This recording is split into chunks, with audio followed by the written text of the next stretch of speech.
Remarkable things take remarkable actions, and I think we all want to live a life worth talking about and that we want to take part in. So have some courage, make some moves. I'm confident for the youth. Whoever wants it is out for them on the table to get it.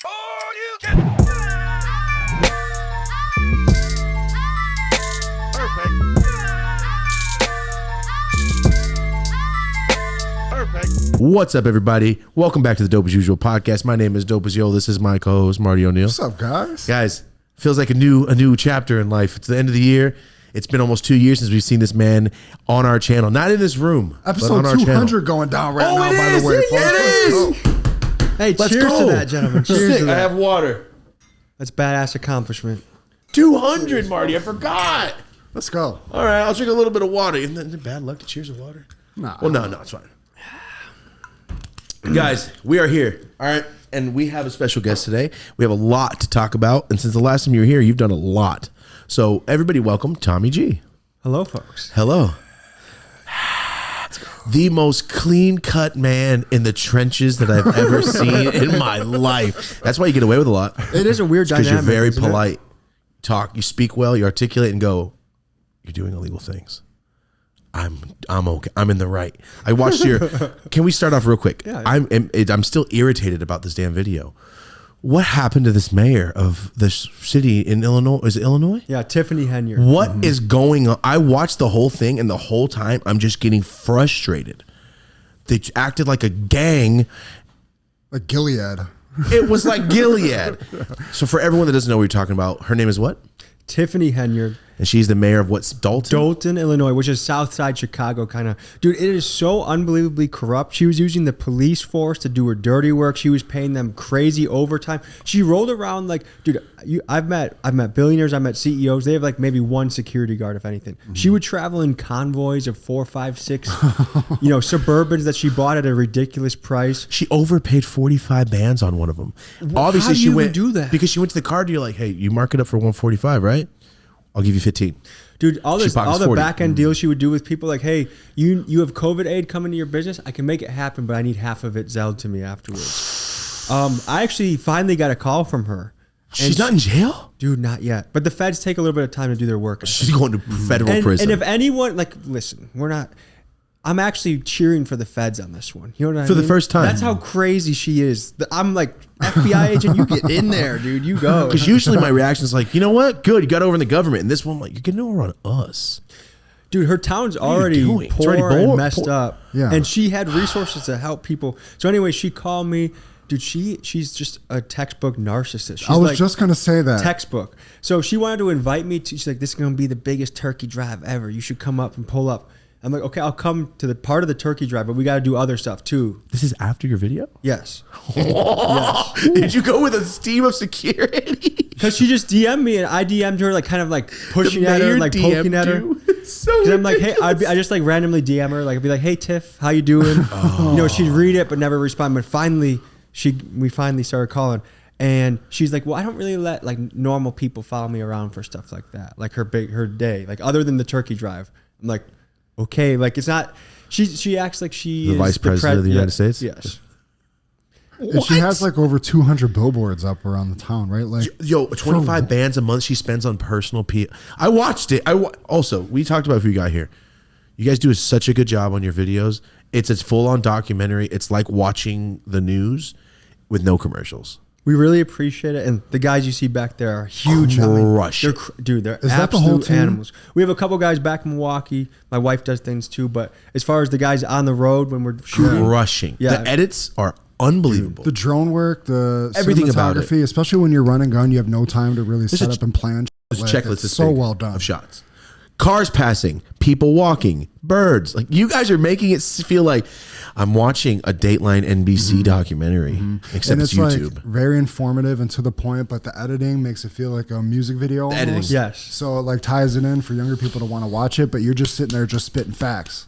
dude, somehow we stumbled upon a formula, and It's I have the working. best job in the world. Like, I can't. Even, there's so many days where I can't even believe like this is what I get to do. I'm just so happy. I'm so grateful, and to be here. And then there's so many ideas that keep floating in my head. It's like we could go for years and years and years on this, you know? Oh, it's in one town. You can When do we met 30 you last episodes. time, you were just kind of like hitting the Kia Boys video. Yeah. And you said, I think I'm going to stop YouTube. They keep striking me.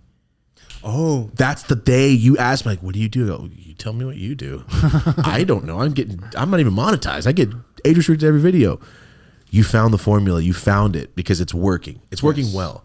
It's as if YouTube goes, hey, all right, put him on the front page. Yeah, let's do it. Let's run it. Because last time you said, I'm going to get off. I'm going to do something else. Yeah, I had 2 strikes on the channel. I was very close to being permanently deleted. And it was a very scary feeling to have that hanging over your head. And especially when, like, I've had jobs where I'm like, dead end jobs that kind of suck the soul out of you. And to finally have something where I wake up every day and I'm just like, passionate. So it was very frightening, dude. It was like, what am I going to, I can't imagine this being wiped off. What am I going to do?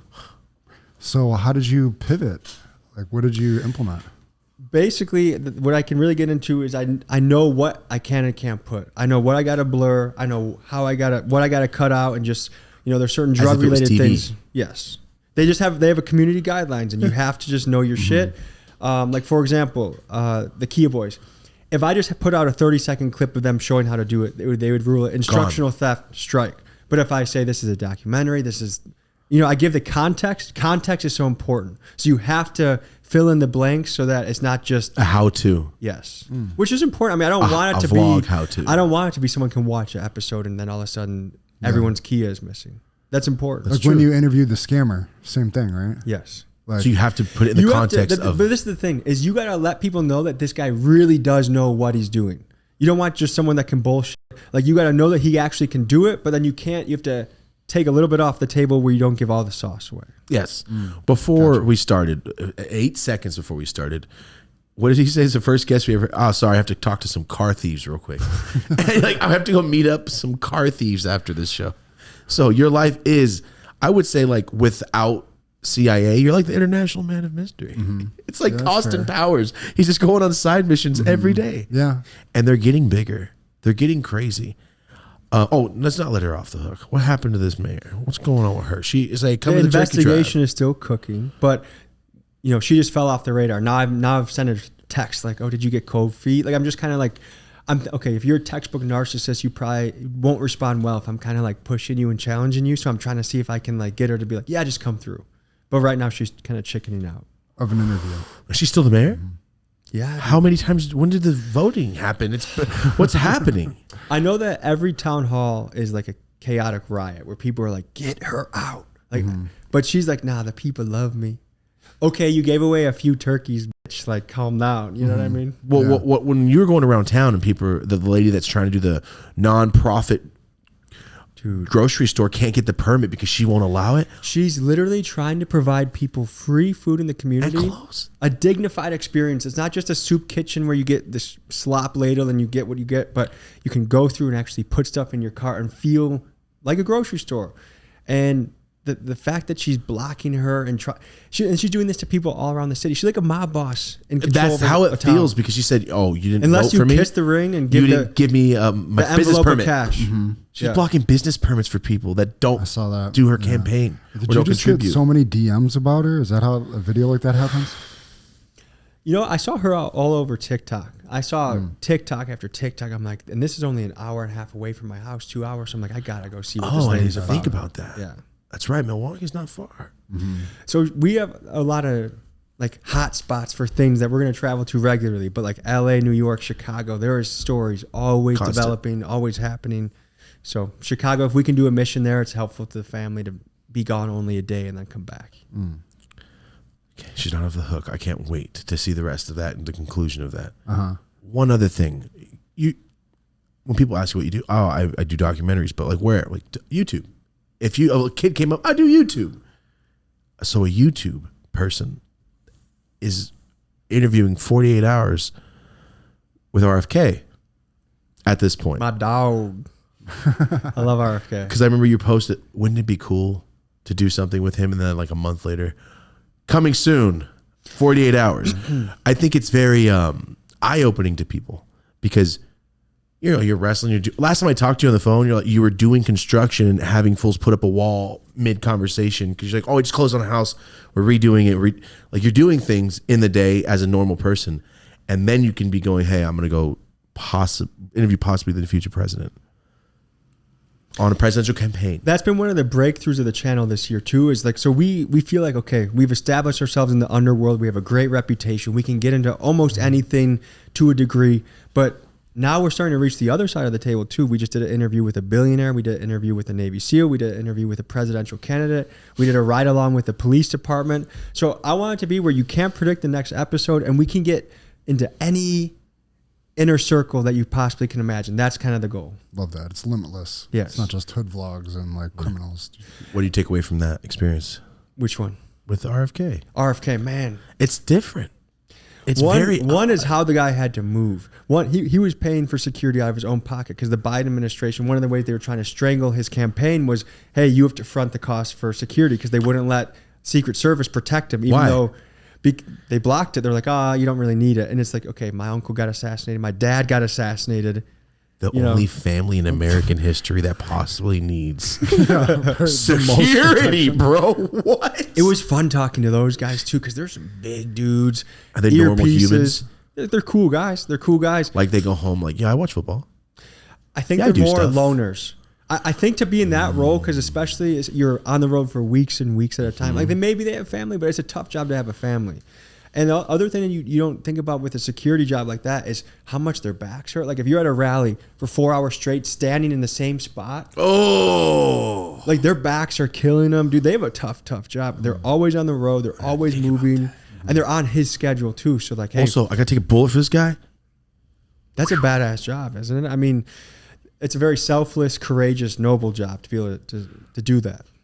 And these guys are with him 24/7. Yes, they don't have lives. That's unbelievable to think about. Yeah. I wonder if they go on missions though, where it's like, okay, like, hey, I do a 6-month deployment or a month deployment, and then we have guys in the agency that'll switch off. We pass each other, but the baton, But one thing that was very impressive about him, shows up. He always lifts in jeans, so he shows up to this gym. Gets in there, boom, American. 20 pull-ups, dude. He's like 70, 71 years old. 20 pull-ups. Pumps him out again. I'm just thinking, he genuinely has a passion for wanting America to be healthy again. And some people can say he has wacky ideas. I don't know. I'm not a scientist, but to me, to actually be calling out the establishment, to actually be serious about, these are the things that I think if we cut out, that America will be much more healthy. Like, and hey, I'm going to hold the CIA accountable. I'm going to hold XYZ accountable. Like, he actually has the balls to take on the system. I think we need a little bit of a re-examination of some of the people that have in power. If we have someone that's a bulldog, he's like a bulldog on a leash, dude. Like an old-fashioned Teddy Roosevelt kind of, where he's going to get in there, he's going to clean some shit up. He's not afraid to tell the truth. That's the guy that I want on my team, dude. Yeah. Also, great response. He needs security. Sorry, I'm just going to end it with that. Oh, he's pushing back. Like, you need a force field around you at all times, bro. At every gym, because that isn't a I was thinking this morning, damn, that man's American. American is hell. That man is American. As a kid. But when it wasn't like, it's racist to be American. Like, no, not that kind of American. I'm talking about like, I love our country. Dude, and we need to bring that back. We need to bring that back. People think nationalism is bad. Like what? We live here. What do you mean we can't be excited about this place? American. Dude, every time America wins in the Olympics, let's go. Just show everyone else that we're better than, like, we're not, but like we can be in some aspects. It's simultaneously true that you can love everyone else, but also be like, we want to be exceptional. We want to have high standards. And for a while, it was unpopular to be like, we want this place to be good. Like, yeah, it was. Shut up, colonizer. Like, what? It kind of was. But the thing is, don't worry, guys. We live here. Here, I'll say it from this perspective, not this perspective. That way everybody will listen. Like, yo, America. Yeah. Fuck yeah. Yeah, America, exactly. I just think it's brother, but not like scary brother. When brother, we were you can hang up, out with. It didn't have that connotation when we were growing up. No, everyone. If you're American, you're the man. Rocky's American. He beat Ivan Drago, the Russian. Like, we do cool stuff. We send people to the moon. We're gonna build this thing. We're gonna That's the sense of expansion. Like, we want to be the ones that can grow and innovate and provide. Like, I firmly believe, and I've seen it with my own eyes, that you can come here from any corner of the planet, and if you have the right setup, the right strategy, and a little bit of luck, like, you could be something really special here. And not a lot of places have that. And so nowhere else. The promise of America, yes, there's some huge problems we have. There's some big things that we got to take care of and be able to look ourselves in the mirror and say, like, this is a little wacky right now. Like, maybe our insurance standard is really bad, or maybe we're getting screwed in a lot of ways. But still, overall, America's a place that an entrepreneur can come here and do something special. 100%. It goes along with your Coyote video, right? I mean, there's the 2 dudes that came here from like Venezuela or whatever. Yes. And that was just so weird seeing you like, damn, we can't even really help them. That was a big moral struggle, was because basically what didn't get included in that video. So we met with these illegal guys. We just popped into them and we wanted to help them because they hadn't eaten in a couple days. They just all they wanted was to work and to live safely. And most of the immigrants that you meet, like, yes, there's the occasional like really bad piece of shit, but a lot of the guys you meet are just, all I want to do is work and I just want to be with my family. They had been on this huge journey. Dude, they sacrificed Across the everything earth. to come here and gone through some dangerous, unbelievable conditions to make it here. Like, that to me is like a qualifier of a pretty tough person that you kind of want around. But I had promised my friend, like, they wanted to show us a little bit of like the rooster fighting situation. So we were going to dive into that. So I went to a little rooster farm for a couple hours and then we came back. I'm like, we got to meet back up with these guys. And after talking to my lawyer and looking up some laws, I didn't realize, dude, you can get aiding and abetting just for letting them sleep in your Airbnb and like letting them have a shower. Like, I don't know how serious it would actually get, but like, what if there was some prosecutor that's like, we want to make an example, like 100%. These YouTubers think they can just play around with our laws, brother. Like that's the national scary that one. you're like, it's the Fed shit. That's Where it can get scary, is when they just throw the book at you. You have no defense, and you're just like, I have to live in a cage now because I wanted a guy to have a shower. Yeah, are you kidding me?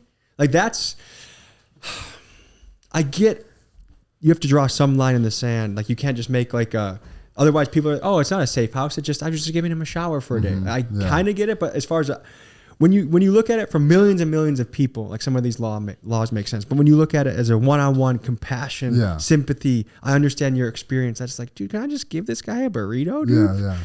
You know? Yeah, totally. When you're actually there with the guy going through it. What a weird situation. When you asked your audience, are coyotes bad people or not, what was the response?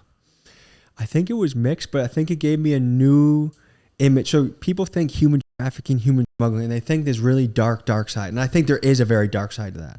But if you're just the guy that like, hey, I'm going to lead you through the desert, I'm going to lead you through the immigration line, I'm going to make sure that you get there, and I'm going to help you get to the next stage so that you can get a job, I don't really view that guy as like an animal, a barbarian. But if you're like obviously trafficking women, trafficking kids for really bad things, like, that's where it's like, okay, you're a human trafficker, you're a piece of shit, go to prison. Trafficker and coyotes are different. Yes. And there's some like, there are horror stories about coyotes too.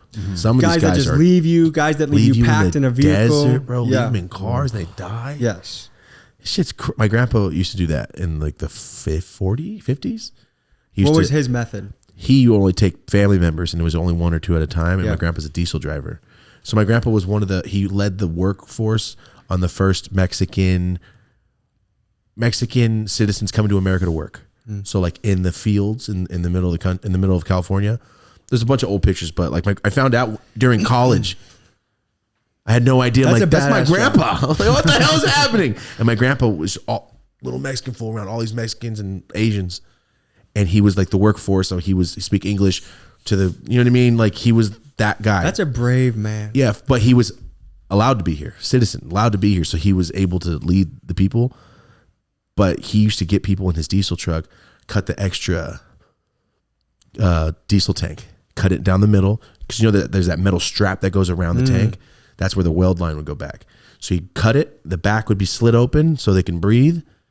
And he would take 1 or 2 cousins from Mexico back to California. That's one of the really cool things about smuggling operations, is how ingenious it gets. Like, some of the things they come up with to do it, or like, I saw recently, it was like a pair of blue jeans that was soaked in like a liquid fentanyl type thing, that when they dried it, they could extract it, but it just looked like a pair of Also, one went and the powder come off. Something like that, dude. We're just like, they have scientists working for them. Like, they have high level. Like, if they weren't in Mexico doing this, they'd be at Harvard, you know, mixing doing potions else, together. Dude. Yeah. You see the ones where they smuggle people in the wood pallet, or in just 2x4s? You know, like wow, it's like a stack of 2x4s. But the middle is cut like a book. And there's like 15 people just hiding out in these 30-foot 2x4s. I saw that. Wow. I saw that on like Genius, Twitter or some shit. Yeah, I saw it. If someone's willing to do that, like, bro, you might be a very good worker. Actually, you might be a good coworker. You travel 1,400 miles on foot. And all you want to do is to work hard 6 days a week, pay your rent, live here, maybe get a house for your family eventually, go to church. Like, I don't have an issue with that guy being my neighbor. Nope. But what it is the issue is the person going, damn, I didn't do anything all winter. That guy's been working. He's got way more money than me. He's not even from here. That should be my job. And it comes down to that old cartoon where the fool's freezing outside, looking at everybody inside eat. It's the same thing. It's just laziness. Yeah. It doesn't matter if you're American or not. America. We're getting lazy. RFK, help us. How creepy was it sitting next to that dude from Dallas, the Hitman? He seemed like one of the creepiest. Wait, I didn't watch this one. The Dallas one was dark. Wait, what's his name? I don't like to know that kind of stuff. No, honestly. I'm saying it wasn't the old man. I forget what his No, he nickname wasn't was. old. He had he couldn't see anything about him. Oh, he was concealed. We're very good at doing that, and I wouldn't but want to know also his name I don't like to know the Anything least about amount of him. information about some of these people.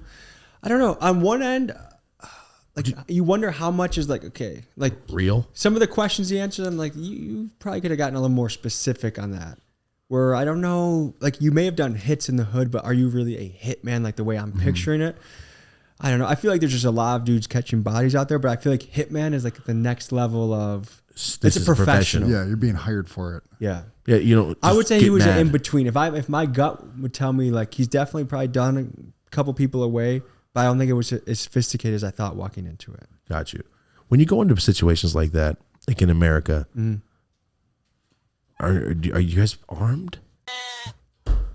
Try bleep that out. No, don't bleep it out. But you know what? I don't. Here's the thing.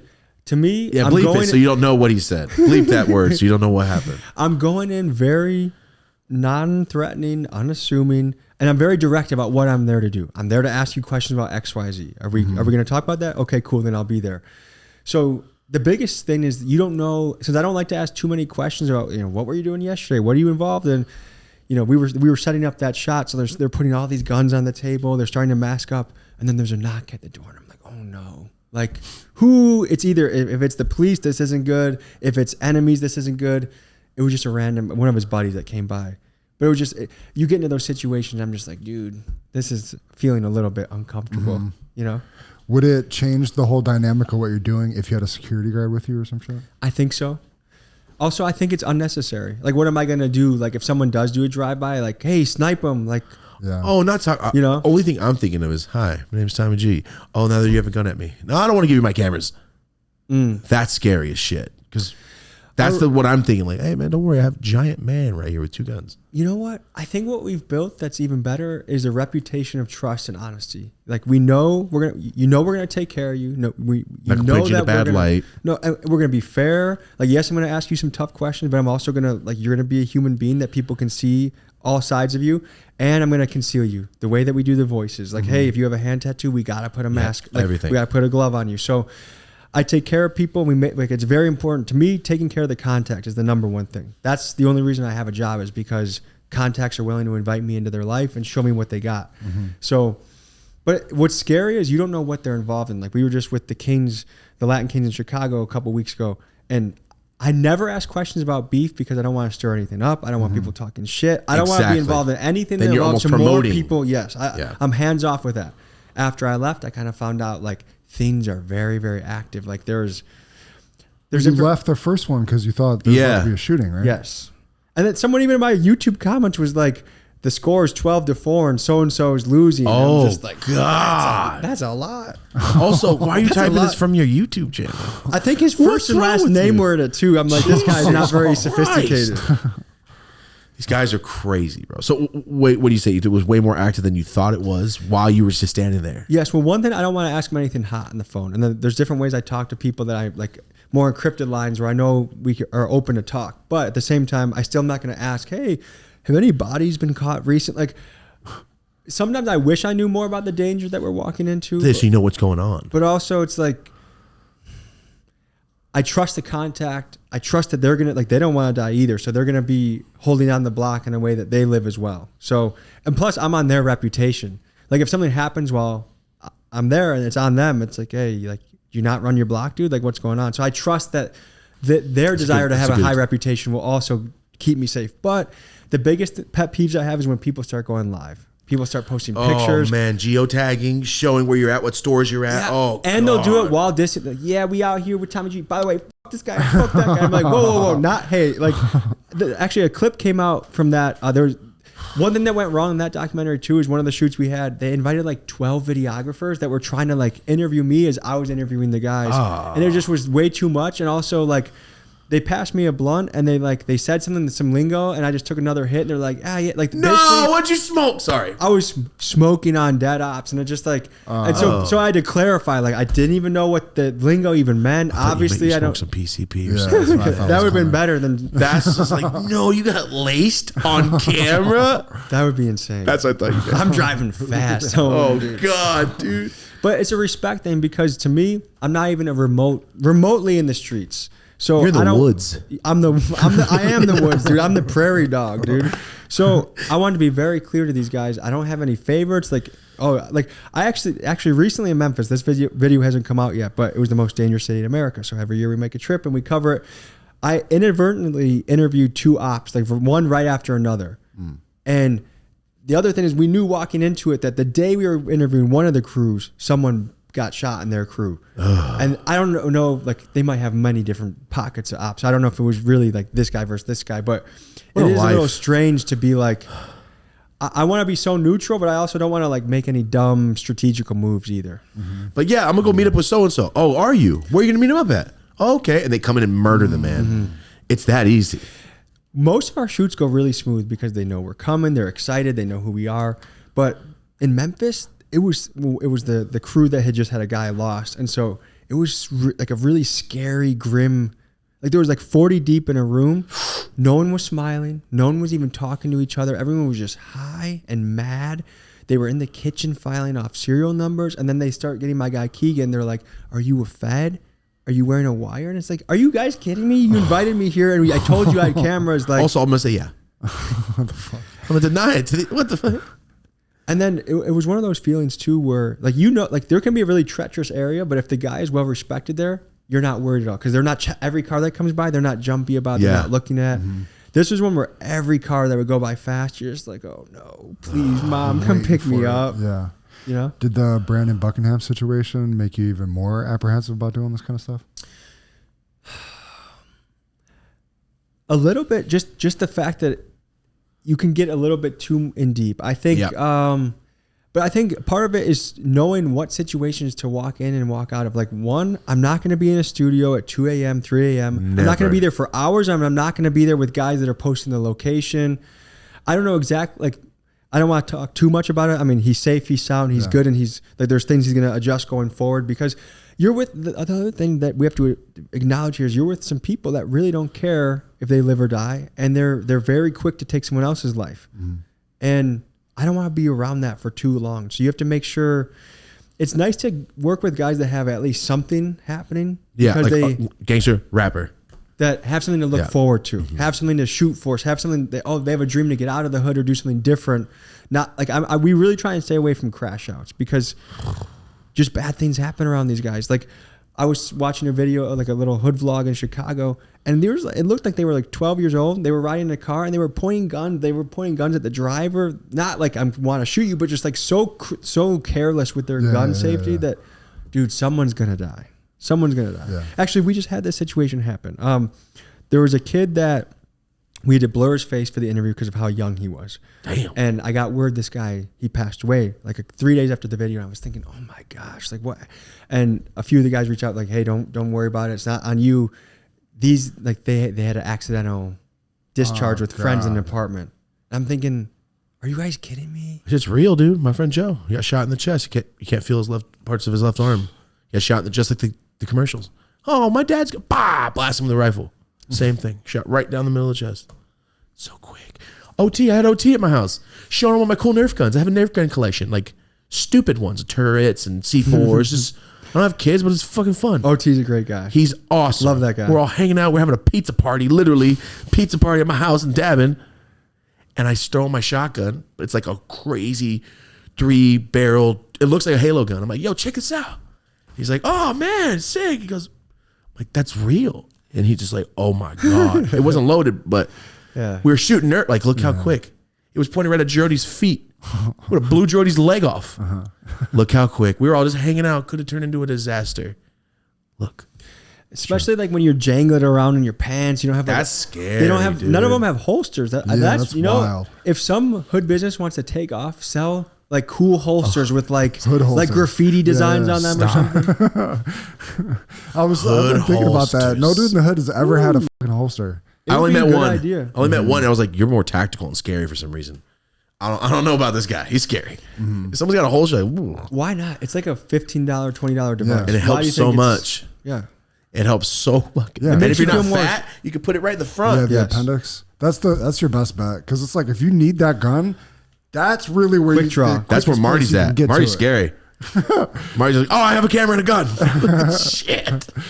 Yeah. Or you get the belly band. That one's alright. And you know you're not going to shoot yourself. I don't want to put a gun anywhere near my midsection. You got to get past that. No, I'm talking about without a holster. Yeah. Fools just put it in their pants. Oh yeah, that's crazy. Fool, what if I get in a fight? Or pointing it at your friend is insane. Yeah. Of course. I've seen too many videos like that. It's so sad. They say don't point a gun at anything you're not willing to destroy. Yes. Oh.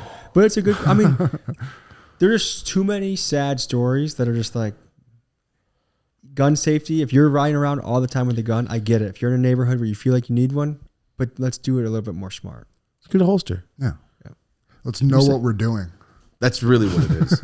Right? Okay, so with the Brandon Buckingham thing going on, we had him on 2 months ago. First person in this set, actually. Yeah. We rebuilt this like 2 months ago. We had him on, and we were talking about it. It was like, yo, it's getting kind of crazy. He's like, yeah, somebody the day after, somebody that he just interviewed got killed or shot. And then like 2 weeks later is when the next thing happened. So here's the thing. Some of the online couch potatoes that wanted to talk about rap, there's some guys out there that are like this. They're professional couch potatoes. And so they wanted to talk about Brandon Buckingham and kind of blame him for the situation.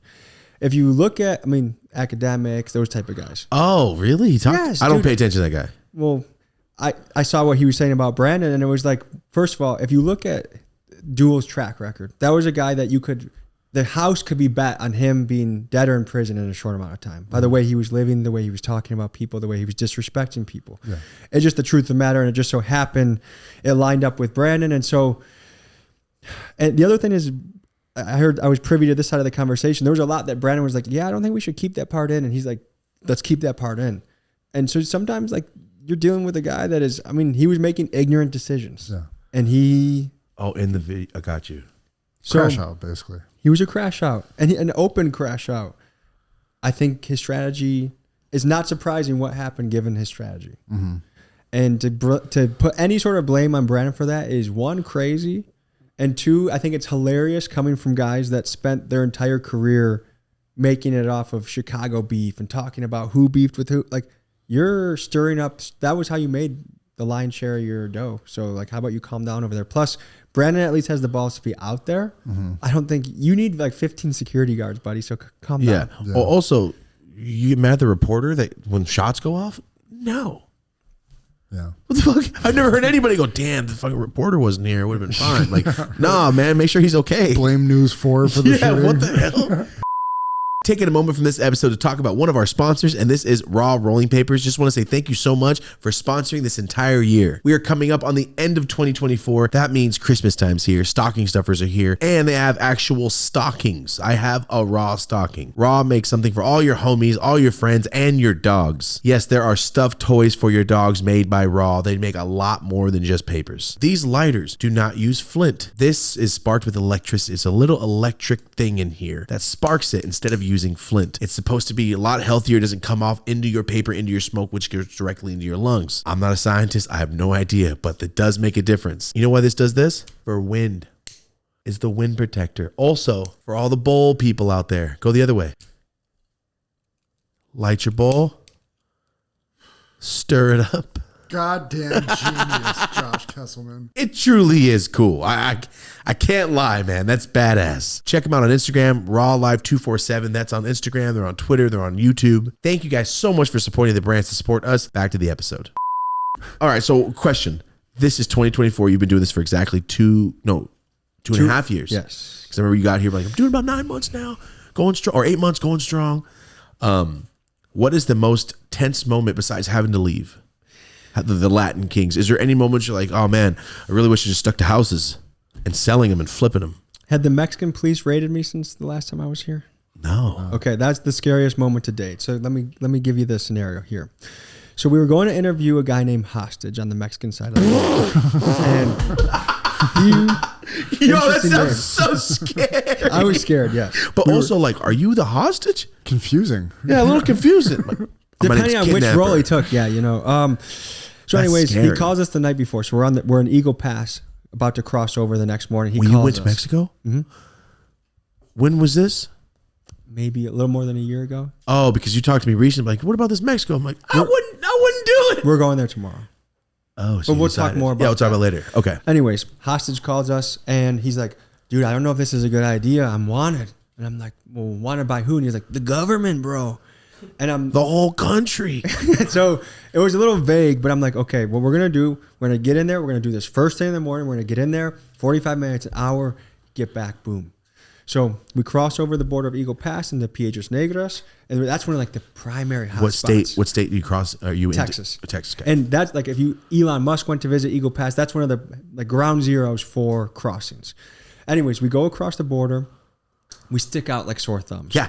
And, you know, and it's not that bad of a town, actually. Like, it's not like a Juarez or, you know, Tijuana. So we go and we find Hostage. We find this guy and we interview him in a house. And it's going really well. He has very interesting stories. He got deported back in the day. He was kind of a gangster out in Houston. And now he's living in Mexico. He's a tattoo artist and he's into some other things. I go to the bathroom. I come out. Boom. En el piso la verga. La piso la verga. Get on the ground. We have 3 cops, ski masks, rifles, coming into the house. The Mexican guys in the house go flat immediately. I went on my knees. I put my knees and I put my hands on my head because if I'm going to die, I at least want to like understand what's going on and see. The other thing is because it's a weird time warp where things come in slow motion, but it's also happening really fast. And you're wondering, are these guys cartel? Are these guys police? Are they good police, bad police? Am I getting pranked? All these different thoughts are creeping in and things are very tense. You don't know. Do you speak Spanish? Or enough to understand? I speak like 40% fluency, but it's hard for me to hear quick. Okay. Yeah. So anyways, they take one of the guys upstairs. They kick him around a little bit. They search the house and they find no drugs because I think they thought we were coming to make a major purchase, which we probably looked sketchy.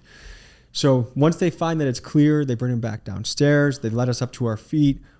Actually, before we let up to our feet, I'm like, I tried to like, you know, talking to them and cracking a joke. I was just like, wow, tienes armas grandes. And they had a little bit of a laugh, you know? And so like a little bit of tension seeped out of the room. And I think that's another thing that like wherever you are, if you can get somebody to laugh, it really levels the playing field a little bit. Okay. So they let us up to our feet and they're like, yeah, you're going to need to delete the footage of us storming in and the interview you had with Hostage. And we're like, oh, please no. Like, so we actually, you know, I'm like, actually, we could interview you right now if you want. And they're like, no. So he puts his WhatsApp in Miguel's phone as ghost. That's how he saved his number.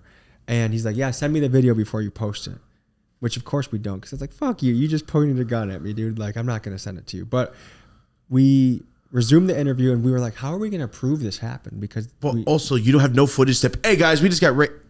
No one's going to, especially in the clickbait era of YouTube, no one's going to believe we really got raided.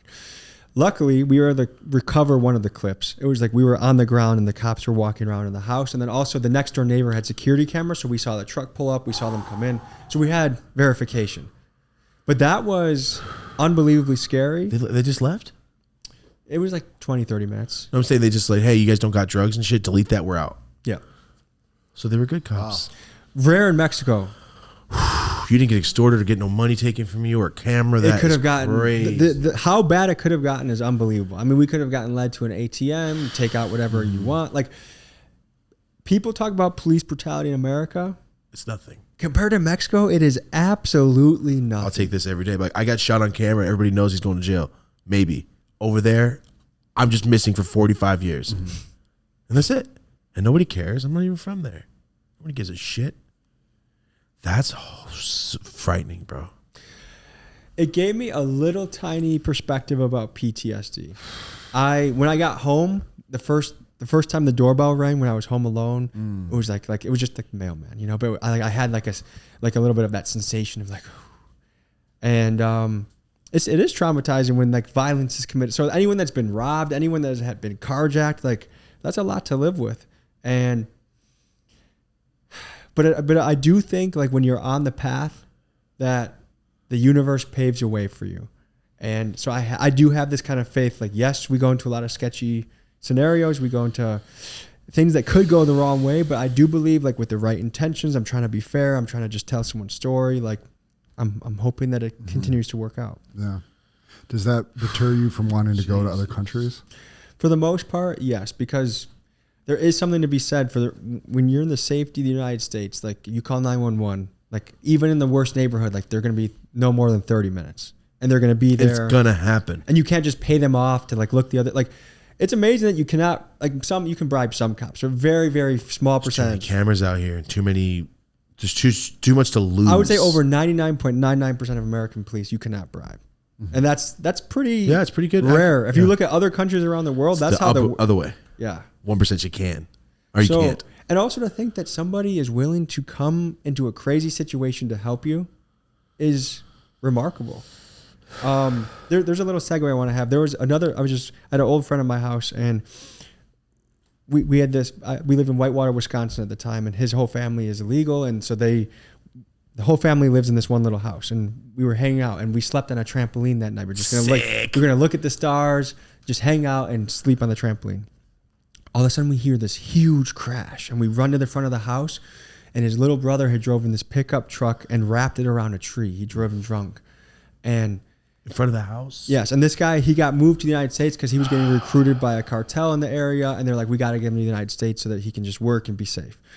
So I'm too scared to go close to the trucks. I'm like, I think he's dead. Like, so, but my friend goes to, checks his brother. We call the cops, and bunch of cops, bunch of firemen. They get him to the hospital, and then they eventually airlift him, and they save his life. And he was in the hospital for a couple months. I mean, he had so many different broken bones, but it made me cry at the time, because it was like, one cool thing about America, yes, the hospital bill was kind of fucked up, but they don't care who you are. They don't care if you're legal, not illegal. They did everything they possibly could to save this guy's life. And it just gave me goosebumps to think that people were willing to come do that. I mean, it's impressive. It just moved me. And so like, it's a good dichotomy to see like what happened in some other countries. Like, oh, we're just going to leave them, to, okay, we're going to do, it doesn't matter who you are, what you look like. We're going to help you.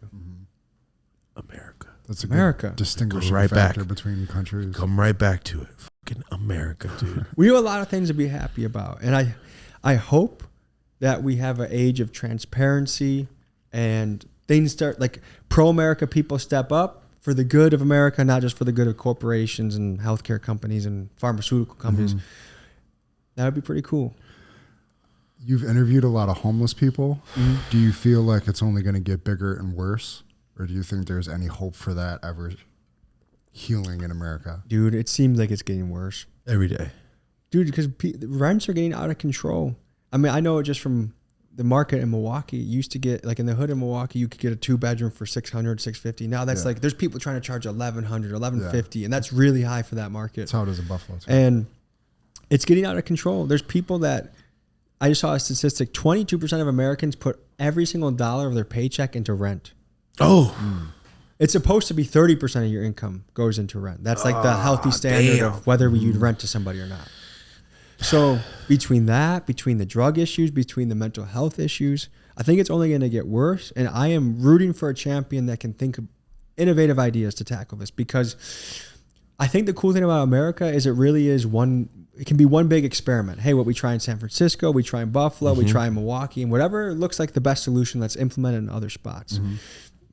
I think Orange County's winning. Whatever they're doing is really nice. Wherever he lives, I don't know, but it's so nice and clean. It's just such a contrast between LA in terms of homelessness, and then you go into Orange County and it really doesn't exist. There's like a few little pockets, but they're like hidden away. You don't even see it. It feels like when I was a kid growing up, and I'm like, oh, it's nice. Oh, it's not a bunch of homeless fools or drug addicts just screaming, which is like, oh, they need help.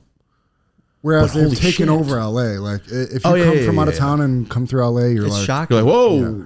It's like, it's not somewhere you want to bring your kid. No, you can't. When a guy's naked on, you're not like, oh yeah, just walk this way, kid. Like, it does seem, we want to have compassion for people, but you also don't want to cater to the lowest common denominator. You want to cater to the people that are building, the people that are adding positive things to the community, the parents that are raising good kids, the parents that are bringing their kids to the library. You don't want to cater to the guy that's throwing feces at you and make the rules around him. So I don't know. Like, that's California. But then like you could say like, okay, oh, you just put them in a camp. Oh, you're making a concentration camp for homeless people. Like, you don't want it to be bad, but like, I don't think they should be taking over the streets. No. Like, litter is a big pet peeve of mine. Same. I know it's a minor crime, but when you're pooping on the ground or you're throwing fast food bags out of the window, fuck you. Yeah. Like in Milwaukee, when I see it and it's regular there, I want to pull up and yell at them or do, but I don't want to get shot over it. Yeah, you will. Because the same type of person that would throw their fast food out the window is the same person. They don't care. Exactly. Where perfect example. Where are we as a culture? If you're just like, there's a million trash cans in the city. It's not cool to be a good person anymore, or to be upstanding, or to know shit at school. Why? Because, man, the phones took over, bro. The phones ready? I watched this thing on TikTok. This is a perfect example. I watched a thing on TikTok last night. This guy interviews people, 21 and under. He asked these girls how many days are in a year, and the bitch said 31. And he said, no, a year. She goes, oh, no, 100. The other girl said 10,000. Then they asked who the first president was. The girl didn't know what a continent was. And she didn't know. I'm not trying to talk bad. They were on a college campus. He was on a college campus. That's only going to get worse with ChatGPT. So it's like, I'm not trying to. So it's like the phone. You ready? Ready? Grow up. Hey, man, I didn't study last night. All right, I'm going to get an A right now. Fuck it. I have a D already. I just bring me up to a C. Cool. All right, I'm going to go. Now I'm a TikTok. You want to make a TikTok real quick? All right, cool. Yeah, let's just smoke a vape. You have a vape? Do you see how easy it is to be 13? You can pass class. Your parents are good. They're like, yeah, you passed. Sick. They're not checking on me. They're on fucking TikTok too.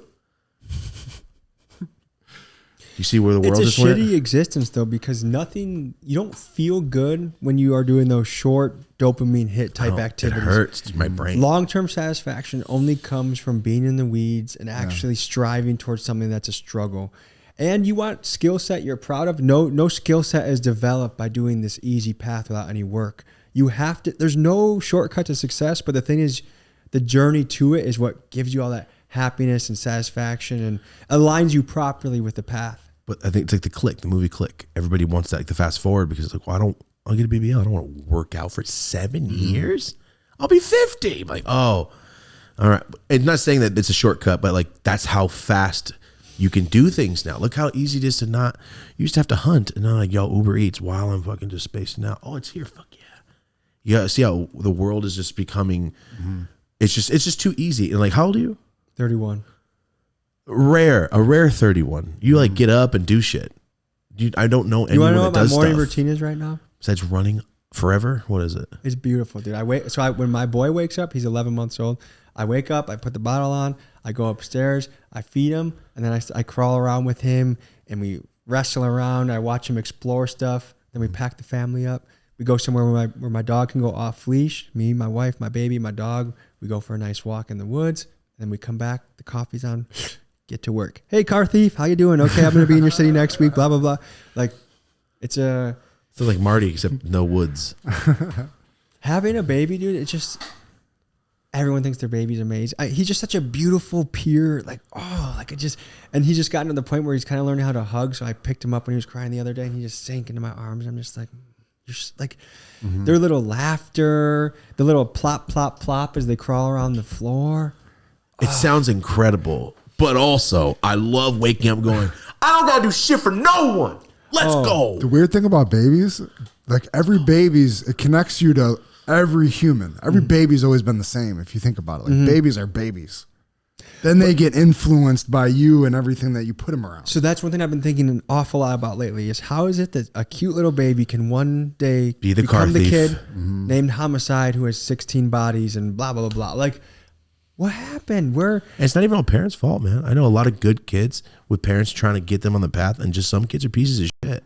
There are shithead kids. I think that's for assholes, sure. Man. I know a lot of them. It was interesting because I met a gangster the other day, and I know some of the things he's done, and I know his street name. I didn't know his real name, and then I met his mom accidentally because she saw us doing a little scene, and she's like, "Oh, how's Timothy doing?" I'm like, "No fucking way his name is Timothy and he's catching bodies out here. Yeah. Like you do not deserve to be catching bodies, Timothy. With your name, Timothy. Yeah. Also, it's kind of sad though. Like, yo, this is your son. You know what he does?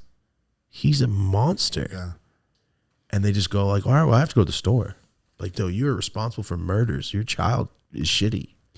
I think it's a lot of people don't think about like how many people have 8 kids. Like, well, 3 of them are in jail. Like, bitch, you That's struck out absurd. 3 times already. What's wrong with That like, is absurd. Let's get it. And then it's environment. I totally understand, but someone's got to be Furious style somewhere. Well, You know what I mean? Someone's got to step it up and be Furious. as you get older, I do think there are some. There's old-fashioned truth, like a happy 2-parent household is the best recipe. I'm not saying you can't do it other ways, but a kid needs that kind of support. It doesn't. There's no winning strategy I've heard of where it's like 15 baby mamas and 15. No one does well off of that strategy. It's rare. That's the exception that makes it through it and survives and does well. And also, these kids need a lot of love. Like what happens at the one from 0 to 4, like the love, the attachment, the support. Because like one thing I'm really thankful for from my parents is I had a very stable environment growing up, and they fueled my curiosity. It wasn't like my dad tried to live vicariously through me. He's like, well, I was a football player. You're going to be a football player. Like if we mentioned something that was interesting, my pop would like the next day, he'd like print off an article about it and be like, oh, but like, and stir that curiosity. And like, I'm so now looking back, like when you're a kid, you're not as thankful to your parents, but now that I see like how much of a struggle it is to be a parent and kind of what my launch pad was, I'm like, my gosh, like you guys, I love you. Thank you. You did a great job. And then you'll see in your kid how vulnerable, like how easily you could steer your kid, how impressionable they are, and like how much you see, like how just vulnerable they are. And then to me, like the hood would forever be changed if it wasn't normal to beat kids in the hood. Because that's something all my friends, people that I knew that were murking motherfuckers. And the women are beaten a lot too. Like the whole household is beaten. How do you have a healthy household when everyone's beaten? Well, it's true. I think it ends up on the kid a lot too, because like, you imagine witnessing that? I mean, I witnessed all that crazy shit. Isn't that horrifying? As a kid, that's terrifying. It was scary as a kid, but now that I think about it, I go, oh, well, I just won't do that. That's just fucked up. But not everybody has a black and white where I go, well, is it wrong? I don't care if you did it to me. I'm not gonna do it to you. It's fucking wrong. I didn't like it. Why would I do it to you? Other kids, they don't. A lot of people, they're more of like, well, you did it to me. I'm I'm gonna fucking do it to you. It's like, bro, why would I think there's a that? lot of anger traveling around, like anger that is flowing like lava, and it just sometimes just comes out, and that's why I think sports are so important, and that's why I think like doing difficult things. Like if a kid is in cross country running 8 miles a day, I doubt he's gonna be. Like he's gonna be so exhausted in a pursuit of a good thing that he's gonna be too tired to do something in a bad and be direction. proud. Like, you know, I just fucking won the state. But dude, when you can be proud of your homie for doing good shit, that's the thing that is kind of put off right now. I'm like, fool's over here studying. That's too cool. But when it's like, damn, this fool's fucking studying. Good shit. Protect the nerds. For sure. I know one nerd, he makes $540K a year. Ethan is the only one that did his homework. He's a fucking psychologist and up north. He's the only one that ever did his homework before we did drugs. Even though he did drugs. He was like, no, I gotta do my homework. I need to go to college one day. And we'd be like, look at this guy. Hell yeah. His brother would hook him up with weed just because he did it. Now look at him. The only one that's literally not on drugs. Fellas, I said when I came here next, I would do at least one puff. I don't know if one puff is an option, but okay, hold on. So I didn't know you smoked weed at all, and then you go, "Oh, I smoke if I don't have anything crazy to do." Yeah, tonight So I actually didn't might be know. pretty wild. So I want to be like a little bit dialed in, you know. But Don't worry, you can just hit it, let it go. So you said I like to smoke and then go do jujitsu. yes, Sick. All right, so you can smoke weed and be successful and on time. Of course, and you do can. your own thing. Yeah, of course. Here you go, sir. I got a question. I saw this post you made, but I didn't see the actual video of it. You said I ended 2023 getting waterboarded and being jumped by Crips. Wait, did they do it to you? Wow, you lit that like it's 1966. I like that. Yep. You're Gentlemen, old at heart. it is good to be in California. Yo, you lit that like Winston Churchill. It's a cigar.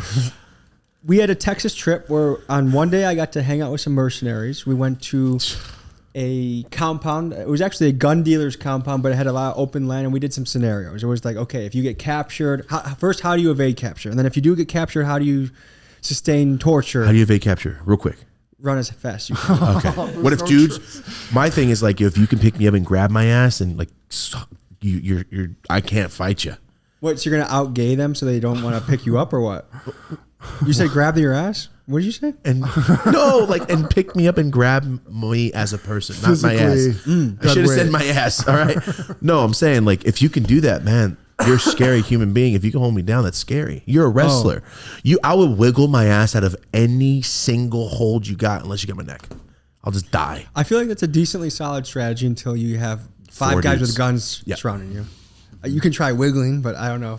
I'm saying like, oh, you're gonna kidnap. You see people get put in trunks on video. So here's one thing is like one strategy you gotta have for that is it is better to fight and die in the street than to get taken anywhere and get tied up, dude. Shoot me with a bullet, but I don't want to get my freaking left nut sawed off. You know what I mean? Like, no, thank you. No, that's what I'm saying. I've seen people get put into cars. It is shocking that your legs aren't on the door as you're getting pushed in, screaming, biting, shitting on yours. I don't give off. I will bite through your lips to get you off of me. Someone going ape shit, even like a little 120-pound person, is not difficult. Easy to control. You ever try to put a little kid in the bath or anything? Like, dude, damn, you're 4. Changing my boy's diaper, dude. That guy is like... Babies are strong as hell, though, for some reason. Yeah. And they're down to just kick you in the face, too. And balls, dude. He kicked me in the balls the other day. Because he's like, little bastard. I love him. So you ended up getting waterboarded.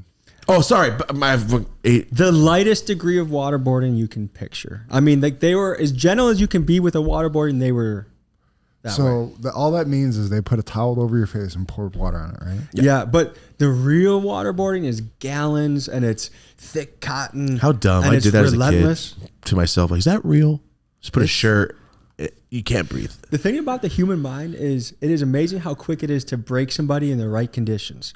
Like, okay, I saw a prison escape video, you know, a TV show where the guy's in like an 18-inch pipe and he has a panic attack because he has to, dude, look, when your limbs can't move or you're tied up, it is so easily to psychologically wreck somebody. Like, I'll tell you whatever I want. You didn't even grab my pinky nail yet, but just I'll tell you, dude. You know. Yeah. Which the other thing I think, like, I don't envy the life of a spy or a soldier that has to withhold information because my philosophy on life is like, I'll just tell you. Cyanide pills. I don't have any information that I need to withhold. I can just tell the truth.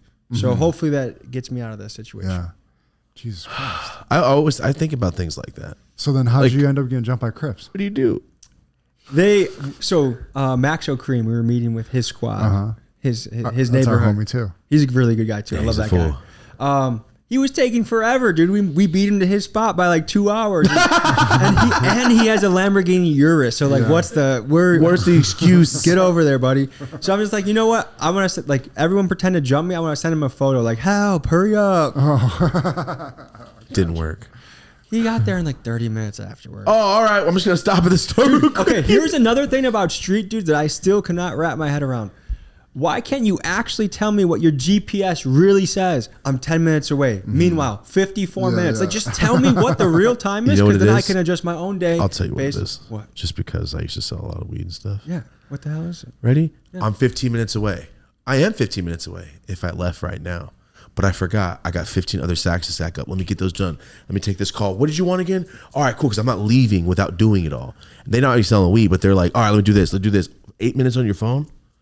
Damn, oh, you're supposed to leak GPS that shit. No, we need to stop and get swishers. That turned into 56 minutes when it's only 10 minutes away. You know what?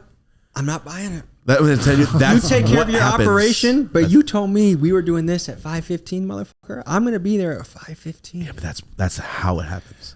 Yeah. That must be a stressful job what to happened. get to always be adjusting your schedule that much and have that many moving parts. Yeah. Oh yeah, 40 different things going on at once with 30 different people. Imagine trying to book these motherfuckers for podcasts every week. Dude, one of the worst is having to talk to the manager. How many rap managers have no idea what's going on? 90%. You know what's really funny? They have no idea. Every time we get like a rapper like Entourage here and I tell them my name, I go, yeah, Marty. Every one of them goes, oh, MURDA. Good to meet you. Oh, MURDA. Why? They hear Marty and they hear MURDA. That's just hearing what you want to hear, man. I think you should go with that. That's like, yeah, MURDA Marty. It's nice to meet you. Instant street cred. Right? I'm like, yeah, no. Yeah. Yeah, some people call me Murder. Some people call me Marty. The angel's hat. Call me Murda. Yeah, right? It's ominous. The angel's hat. Yeah. This is where you're going to go if you see me. I like that. I'm digging it. Okay, so, yeah, they're all late. They're always going to be late. I can't stand if I'm more than 30 seconds late. It's shocking to me when I pull up and I'm not on time. Like, it's just like the one thing that eats me alive if I'm fucking late to anything, dude. The other thing I'm trying to, like, I guess sometimes the culture of non-truthfulness can really bug me in working with the streets. Like, even little things like, hey, I'll have a shoot lined up. Like, hey, I want to talk to a mom of someone that has lost their son to the streets because I really think it's a good alternative voice to put in. Like, I'm going to show you guys, showing your guns and all that. And, like, you can feel yourself and, like, pump your chest out. But I also want to cover the other side of the story that can happen. And, like, every single person will be like, oh, yeah, I got 2 moms you can talk to. And then the day of, it's always something that falls off the table. And I guess just shoot it straight. That's one thing I've learned in this YouTube business. And overall, like, my life has improved if I can politely shoot things straight. I'm not trying to be a dick. I'm not trying to tell you anything. But, like, this is it. And it clears up so much nonsense. 100%. So there'll be times where I'm sitting in some sketchy parking lot and just being like, what the hell? Like, how do I beat you to your own hood? Like, what is going on over here? I didn't even think about it like that. I came to where you live. Or it's like, or like Memphis, they told us pull up. He didn't tell any of his friends we were pulling up. And they have their guns ready. So I'm like, I don't want them to think it's a drive-by. So I'm like, I'm trying to, like, do I stop? Do I say? Windows all the way down. But then no one knows who I am because then, they're going to think I'm a cop. But, oh, shit, because of my car. Like, what? I will say, though, if you put you on the wall, I'm like, lawyer suit, cop suit. You match a lot. It's this. You look official. Like you could wrestle me to the ground and say, put your hands behind your back. I love the mustache. Stop resisting. Yeah, that's the mustache. A stop resisting mustache. That's the Ethan Hawke training day look. Thank you. Yeah. That's what it is. Marty, feel good, dude. Marty, you bastard. That's exactly what Tommy looks like. I'm a big advocate of the mustache. It makes you a little bit stronger. I like feeling a little manly, dude. Like, I just feel like, yeah, I could run through the woods for 6 miles right now. I could take, like that, yeah. I don't have a naturally, like, really gritty personality. There's certain places where you can express yourself differently. Like in the wrestling room in college or high school, like you were able to be a dog and really have like that, like, I don't care if this guy doesn't score a point all year. I will be relentless. I will have no fucking mercy on this guy. And I will just, like, whatever I want to do, I'm just going to impose my will. Like, that's a mentality that comes from the wrestling world. But it's not like you can put that into other things that well. No, they're just mean. Yeah, you're a big asshole. Yeah. I feel that. Like, the only time I'm like, I don't care who you are, it's like, I'm going to pancake flat. When we play football, like, I'm going to knock this fool out as hard as I can. The thing is, you have to wear that hat. Same thing with a gangster on the block. There's some days you can be the guy that everyone loves and that you're helping the neighborhood. There's some days you're the killer because depending on the environment you live, the job you have to be able to wear those different hats and you have to be able to activate. Sometimes you're the very mature, I'm holding a baby, I'm very gentle. And some days it's like, I think this guy's going to rob me and my family. Like, I'm ready to, like, I have to kill this guy if I have to be ready to kill somebody. Just interesting to, like, observe. Like, one thing I've learned over the entire course, we've talked to killers, fentanyl dealers, pimps, all sorts of different people, and not one of them I'm like, this is an evil guy. Oh, really? A lot of them, if you didn't know what they did, you would actually invite them to dinner and be like, this guy's hilarious, or this guy's got interesting stories, or I like this guy. And so, do you haven't met anyone that you're like, ooh? All of people probably say they are. Yeah, but it's like you're a good judge of character. You're in these people's homes sometimes. A lot of these guys, I think that if you just put them in a different spot and took away some of the economic concerns, they'd be okay. There's other guys that are they are dedicated to being certified threats. Yes. They take pleasure in being They're a hyped threat. about it. It's like the Yard. They get, like, some of these people, like a lot of the criminals I haven't met that many of them that are exceptionally rich. Actually, probably almost none of them have much money. Maybe they have like 30, 40 stuck somewhere, but that comes and goes. A lot of them are adrenaline guys. They want to be, when they're grabbing that car, they feel the most alive they've ever felt. And it's the same, the reason I have compassion for them and I can see it is it's the same thing as the rodeo guy. When he hops in that bull, he is alive in that moment. When he jumps out of that plane, when he turns green on the podcast, whatever it is, people want to find themselves in states where they feel most alive. Because a lot of, like, this concrete big lot America where everything is a fucking department store or a Walmart. Like, there is a kind of a soulless consumerism that's in the country. And so when you can find that one activity where you're like like the matrix numbers start going, like you know, you feel like you're there and you're moving and you're in it. Like that is magic. And 99% of people don't find that. And that's why people are just walking around. Do you think that's why maybe your top viewed video is the reckless driver dude? That guy is something else, huh? Squeeze BENZ. Yeah. Squeeze BENZ. The way you say his name. An absolute, so proper. He's an absolute Squeeze legendary BENZ. character. He's a guy that you think, like you pick up a comic book and you're like, oh, Squeeze BENZ went through the city in his Urus. It's like, and then you meet him. Dude, the way he had me meet him, it was one of the most epic, like villain arcs. Not that he's a villain, but like there's like the notoriousness around him, you know? He has me meet in this empty, abandoned parking garage and then just starts revving the engine. And I'm just like, holy shit, we're meeting Batman right now, dude. It was just like, he was a character. One of the goals of the channel is to meet these one-of-one guys that you're just like, I have never met a guy like you before. And I'm fascinated. I don't agree with everything you do, but I am fascinated by what you do. Squeeze BENZ, dude, a legendary character. Is there any people that you like want access to like that you haven't been able to get it, or it's not going to happen? You know what? There's you're talking more of the underworld side of things. One thing we want to do is we want to go on a human smuggling or a trafficking bus. So that's more of like the special forces kind of guy. So it's not really underworld, but you get to see the people. Like, okay, when the guy gets taken out of the building in the riot cuffs, I'm gonna see you were the guy that was killing kids. Yeah, that was you. Okay, all right. Next, like I want to see who those guys are. As far as an underworld. People there's these political activists that climb buildings and like they'll have like a sign like Trump 2024. I'm curious to interview a guy like that. He works at Target. People that do train heists. That's something. Like hop on and I just take got the a whole couple lot. Yeah, like they'll empty that train out. And like when the train stopped, or like heist, like stop the train. I haven't gotten far enough to know their methods. If you're gonna meet some cowboys, I'm gonna be very, very excited because that's cowboy shit. You stop the train. You know what I mean? Right. If they pull up on horseback, bro, this is the #1 video of all time. Dude, imagine that back in the day when the Outlaws, there'd be a train going and you'd be one guy pointing at the conductor. Don't do nothing. To rob a moving train on a horse is an insanely badass to get $40 and just and so like and I think everyone feels this to some extent, whether it's Bane or the Joker or the guy from Law Abiding Citizen. Like there's like these outlaws that even though we know what they're doing is wrong, we can't help but kind of be admired and impressed by how they do it. Goodfellas is because that movie. It takes balls to be the outlaw and to pull out like. You're going on a high-speed chase from a helicopter? Are you kidding me, dude? And winning? Casually, multiple times? Doing shit that nobody would ever believe that you actually did. That's the kind of life that I think most of those guys are chasing. Like, no, I stole 3 cars in one night, shot at a cop, he got so scared I got away. Like, yeah, right. Like, I fucking did it. So the one question is the short-term thinking of it. Because... Why is there no guy? I guess no one's really willing to put in the time. Like, hey, I'm going to work hard, and by the time I'm 60, I'm going to build a foundation where I can fund all of the youth football in the area for 20 years. Like, there's long-term plays where you can be that guy, but I feel like they want to be a legend right now, and it doesn't matter if they don't live another year. They're going to be the legend right now. That's the thinking that I struggle to wrap my head around sometimes, because there's a nihilism that if you look at what's behind that, there's like maybe it's a lack of hope. That's maybe all it's a sense of nihilism. And why is this creeping into our young people, especially our young reckless folks out there? Like, it is creeping in at an alarming rate. And when you meet a 12-year-old, this is why. Yeah.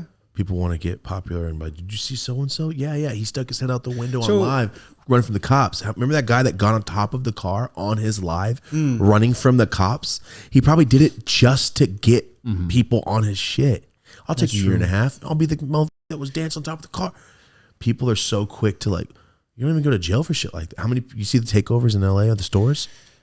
I have mixed feelings about them. I can't stand the in the stores.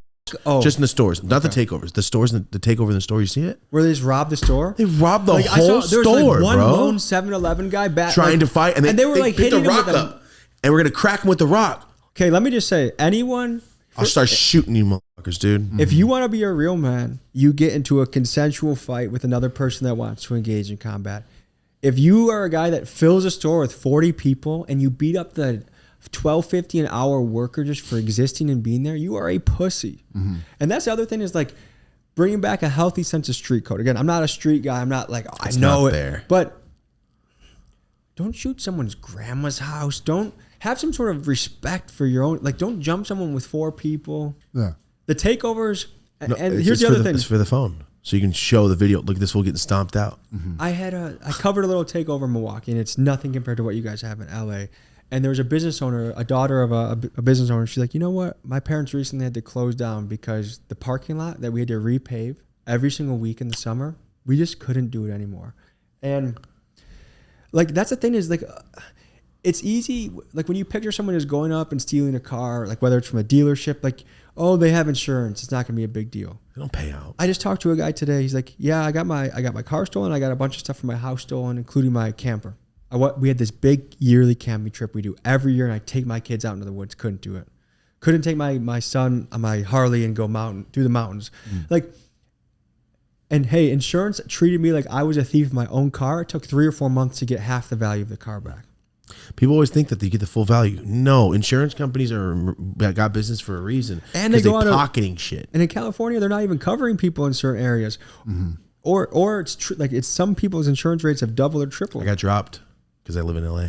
Because I have my car, like too much theft. I had to get a new car insurance. After 3 years, they dropped me. Never had an accident. Never a speeding ticket. They're like, yo, the area you live in is just too dangerous. It's because I lived in Glendale at the time or Burbank. What the fuck? It's crazy. Yeah. But that's what it is. And like, what if I got my car stolen that day? Oh, I'm just out because you dropped me. What's a theft that's more like, if there's any sort of theft that's acceptable? Like, is it bank robberies? Food. That's where it's like, okay, Food from a like store. the bare necessities. But like, if someone pulls off a heist, like you feel less bad about it. I guess. Casino. Yep. But the casino, the only thing I'm scared about is like how many people get murdered because of that. Because the casino fools are not nice guys. I'm like, oh, all you are my team? Okay, we'll see. Someone, every time a villain gets taken over in a movie, the right-hand man gets shot. Because like, you let this happen every time. You think that happen in real life? It probably does, man. So that's what I think of like, oh, casino, those guys are bad guys. Banks couldn't give a shit. And if you rob a bank. But there's regular, like my adopted everyday little person brother that just works at a bank. Robbed a bank, and I always felt bad that there could be a mom in there with her kid. There are people just behind the counters. There's an employee that has to live with. I get that. But the actual money of the bank. That's all I was talking about. The money. But here's the other thing: does not the consumer will always get the cost handed down to them? It's never going to be the big business that People don't eats the think about cost. that, dude. Like they're stealing. It's from Target. Target just raised it $1.40 because of how much profit they're losing. Now we are paying $1.40 more because you let that guy walk out. Look at the Walmarts in Chicago and some of the places where there's food deserts. Like one of the only spots they would have for groceries is the Walmart. But the theft got so out of control that 3 or 4 Walmarts just said, you know what, we're folding our cards. We're out of this neighborhood. There's CVS's, thousands. I don't know if it's thousands or hundreds of CVS's around the country closing. That's where some people, that's their pharmacy. That's where they get their baby needs medicine. Their kid needs medicine. They have a wound. Like, they shut down a whole Walmart. Damn. Yeah. So there is a cost to theft, and it hurts the person living right next to you. Like sometimes you think like if you steal from Walmart, like I'm doing it from the man.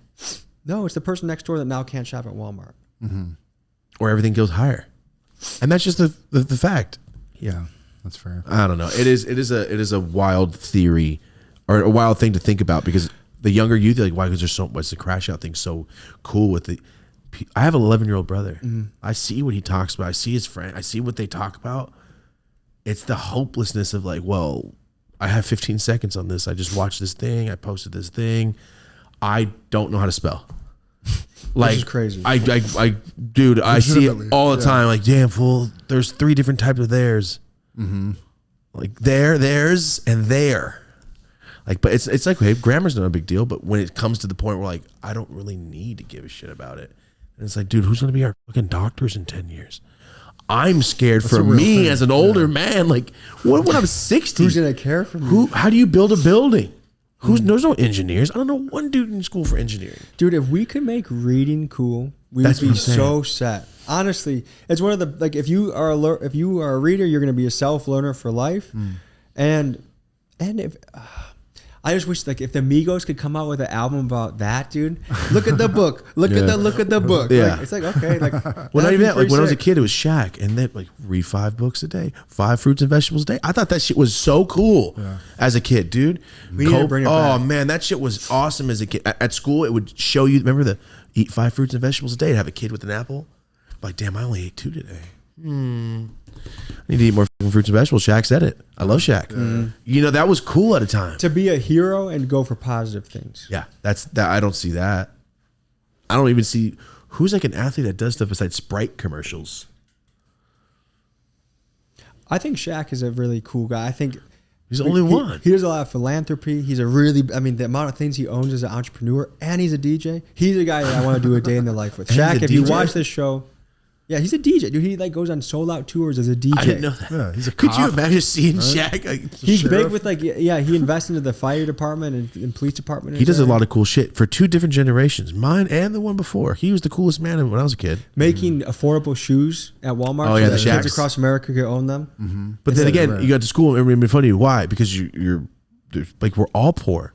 We're all poor. Literally, we all go to the same school. I remember kids used to make fun of my shirt because it was fading. I was like, your mom works where my mom works, dickhead.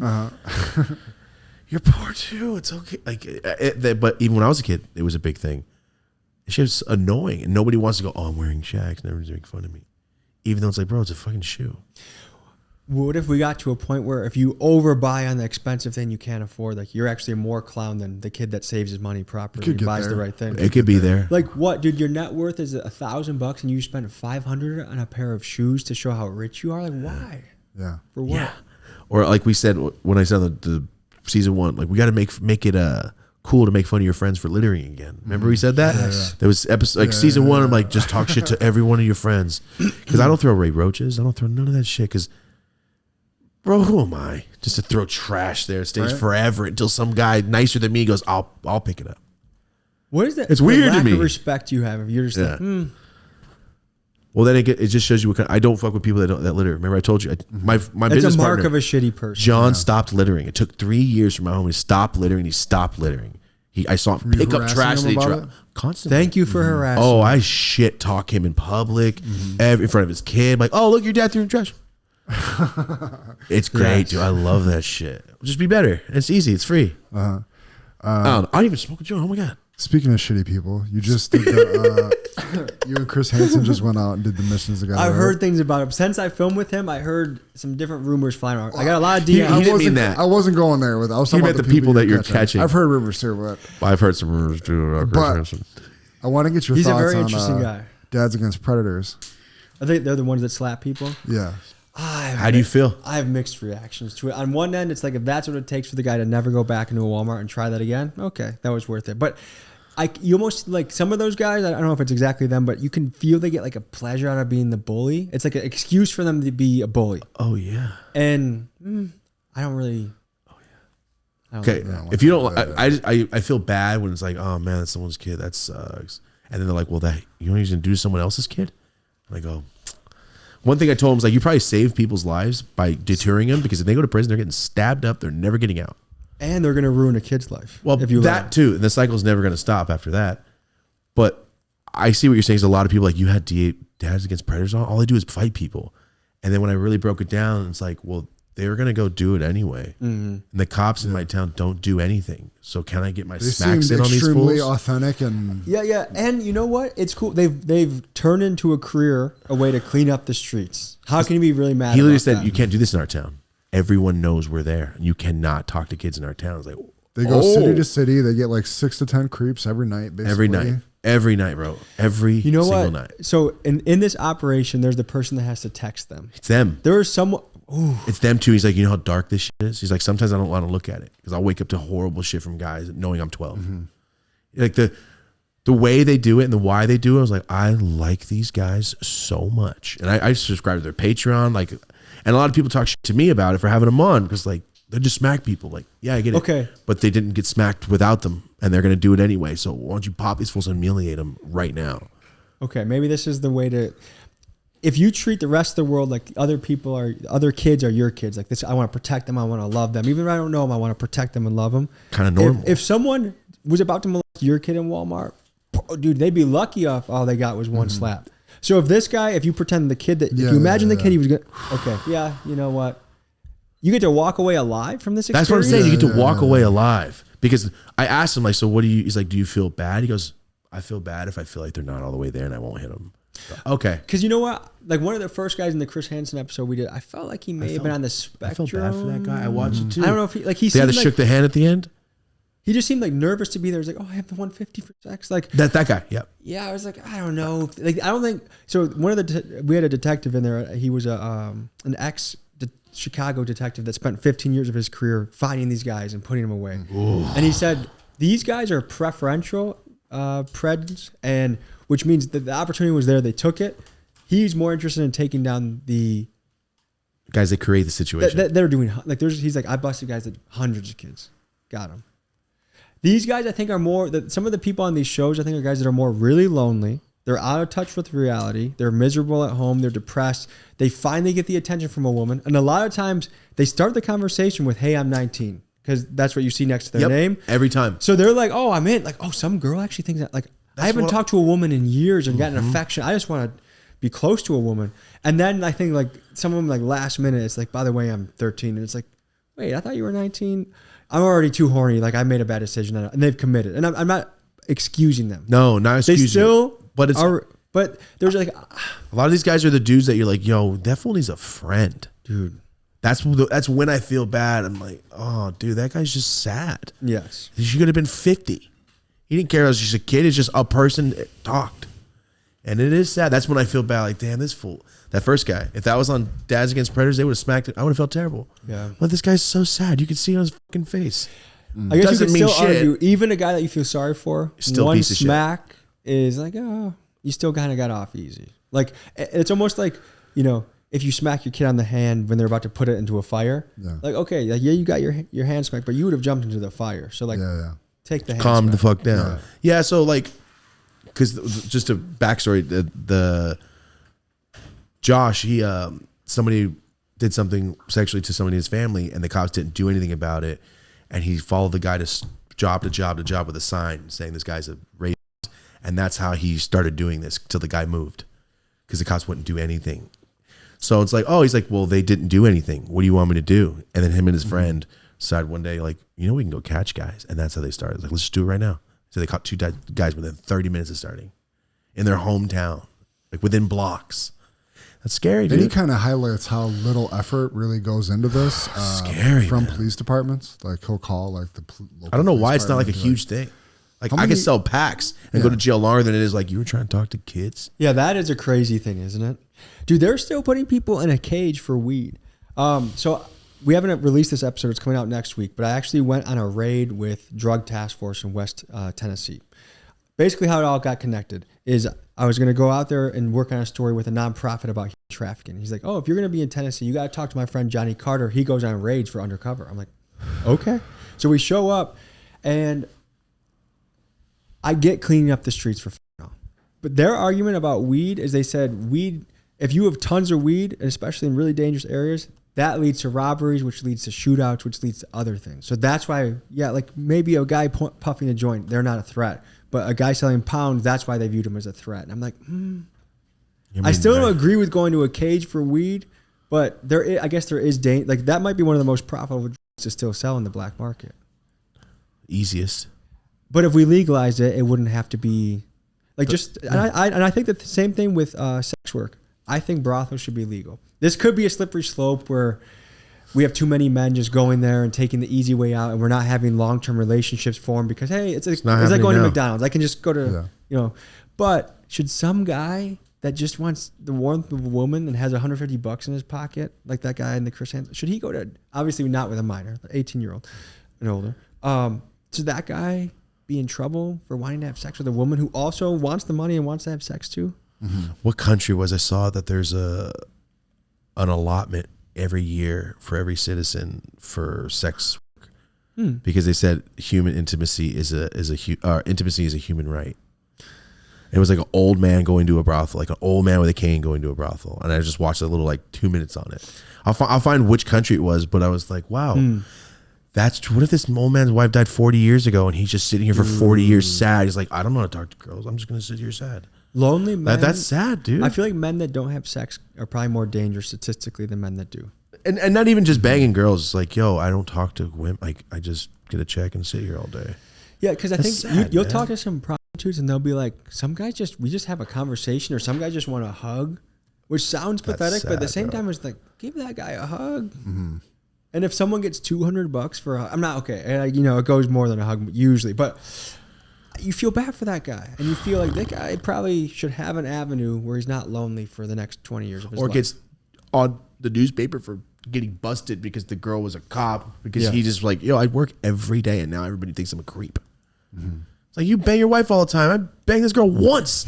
If you think about it, or Marty, I was thinking about the thing you said the other day. It was horrible. You don't have to. Marty's like, I've only had sex with teenagers and my wife, and I go, bro, don't say that out loud. He's like, I was a teenager too. Yeah. It's like, but it sounds insane to say out loud. He's like, you're the worst guy or the best guy? I'm like, you're the best guy of that situation. I've been with my wife since I was a teenager. There. And cheers to that. Yeah. It makes sense. Yeah, you're either the biggest piece of shit or the best dude ever. Ding. You're the biggest piece of shit or the best dude ever. I like that. How nervous were you to speak in front of all the prisoners at the largest prison in Texas? A little nervous, dude. Well, one is, since I'm not a street guy, I haven't lived like that type of rugged life. Like, what am I gonna say to these guys? That's impactful. I came from a nice 2-parent household. My parents encouraged me. Like, a lot of these guys have had rough life. So I just really wanted to make it meaningful and say something that would resonate with them. And also, they didn't tell me I was going to speak, so it was a little bit like, I wish I would have, like, I wanted to prep it a little bit, you know? You freestyled in front I had like 10 minutes to think. Okay. That seemed like you prepped it. It was great. Well, thank you. But to me, I will say, like, I think experiences like that are like what you look for. You want to be thrown into the fire every once in a while. Mm-hmm. And that's the best thing for your growth. That's the best thing for your development and for the stories you get to tell in life. So, and that's one that I think we're gonna get into a lot more prisons going forward. I have more people reaching out saying, hey, I have connections here. It's always through, like, for the most part, through ministry. So I don't want, and the thing is, I want to see the Christian side of it and how these guys are changing their life around. But I want to eat the lunch. I want to be in the cell. I want to be in the yard. I want to do push-ups with some guy that's like, you know what I mean? I don't want to get like the corporate version of prison or like the PR side of prison. But it's amazing too. You know, we've been to a lot of sketchy places. I did not feel any danger in the prison, and they're understaffed. A lot of these prisons are very understaffed. There was like some like chunky old woman just standing. She's not doing shit, dude. Mm-hmm. There was like one woman guard. It felt like for like. So, but we didn't feel any danger. Like the love in that room and those rooms was like it was special. Really, and you just wonder, like, okay, if this guy got let out, like my gut tells me from the meeting I've had with you now, like you'd be just fine, man. But I don't know what, like, I think also prisons, you unlock opportunities from being involved in, like, if you want to get out and go to the gym or go to the chat, you got to be involved in ministry. So like, there's so little extra things to do that I do feel like you have to kind of toe the line in there. But if these guys are turning their life to God and Jesus and they are loving each other because of it, okay. Did you hear any stories do you ever film things that you're like, we cannot put that in the video? You know what? We were in a crack house in Baltimore area, and a guy was cooking up in a kitchen, and he was using the house of one of his customers. It was a really old guy, and he was just cooking in this guy's kitchen. And close to the end of the interview, I was like, you know, has anyone died? Have you ever served anyone and they just died? And he's like, well, yeah. I had this one customer, lady. She ordered some. She took it, asked for some more, asked for some more. And I knew this last time I handed over to her, like, this is probably it. And sure enough, you know, I walked out and I got a call a couple of days later that she was gone. And one thing is, there is a sense of being desensitized, because in the moment I was like, oh, next question. But in the car ride home, I'm like, whoa, what the did he just say? Yeah. And that's one thing that we've been wrestling with too as a team, is like in the beginning, like the first time you pull up to a trap house with fentanyl and there's a gun, you're like, oh my God, this is insane.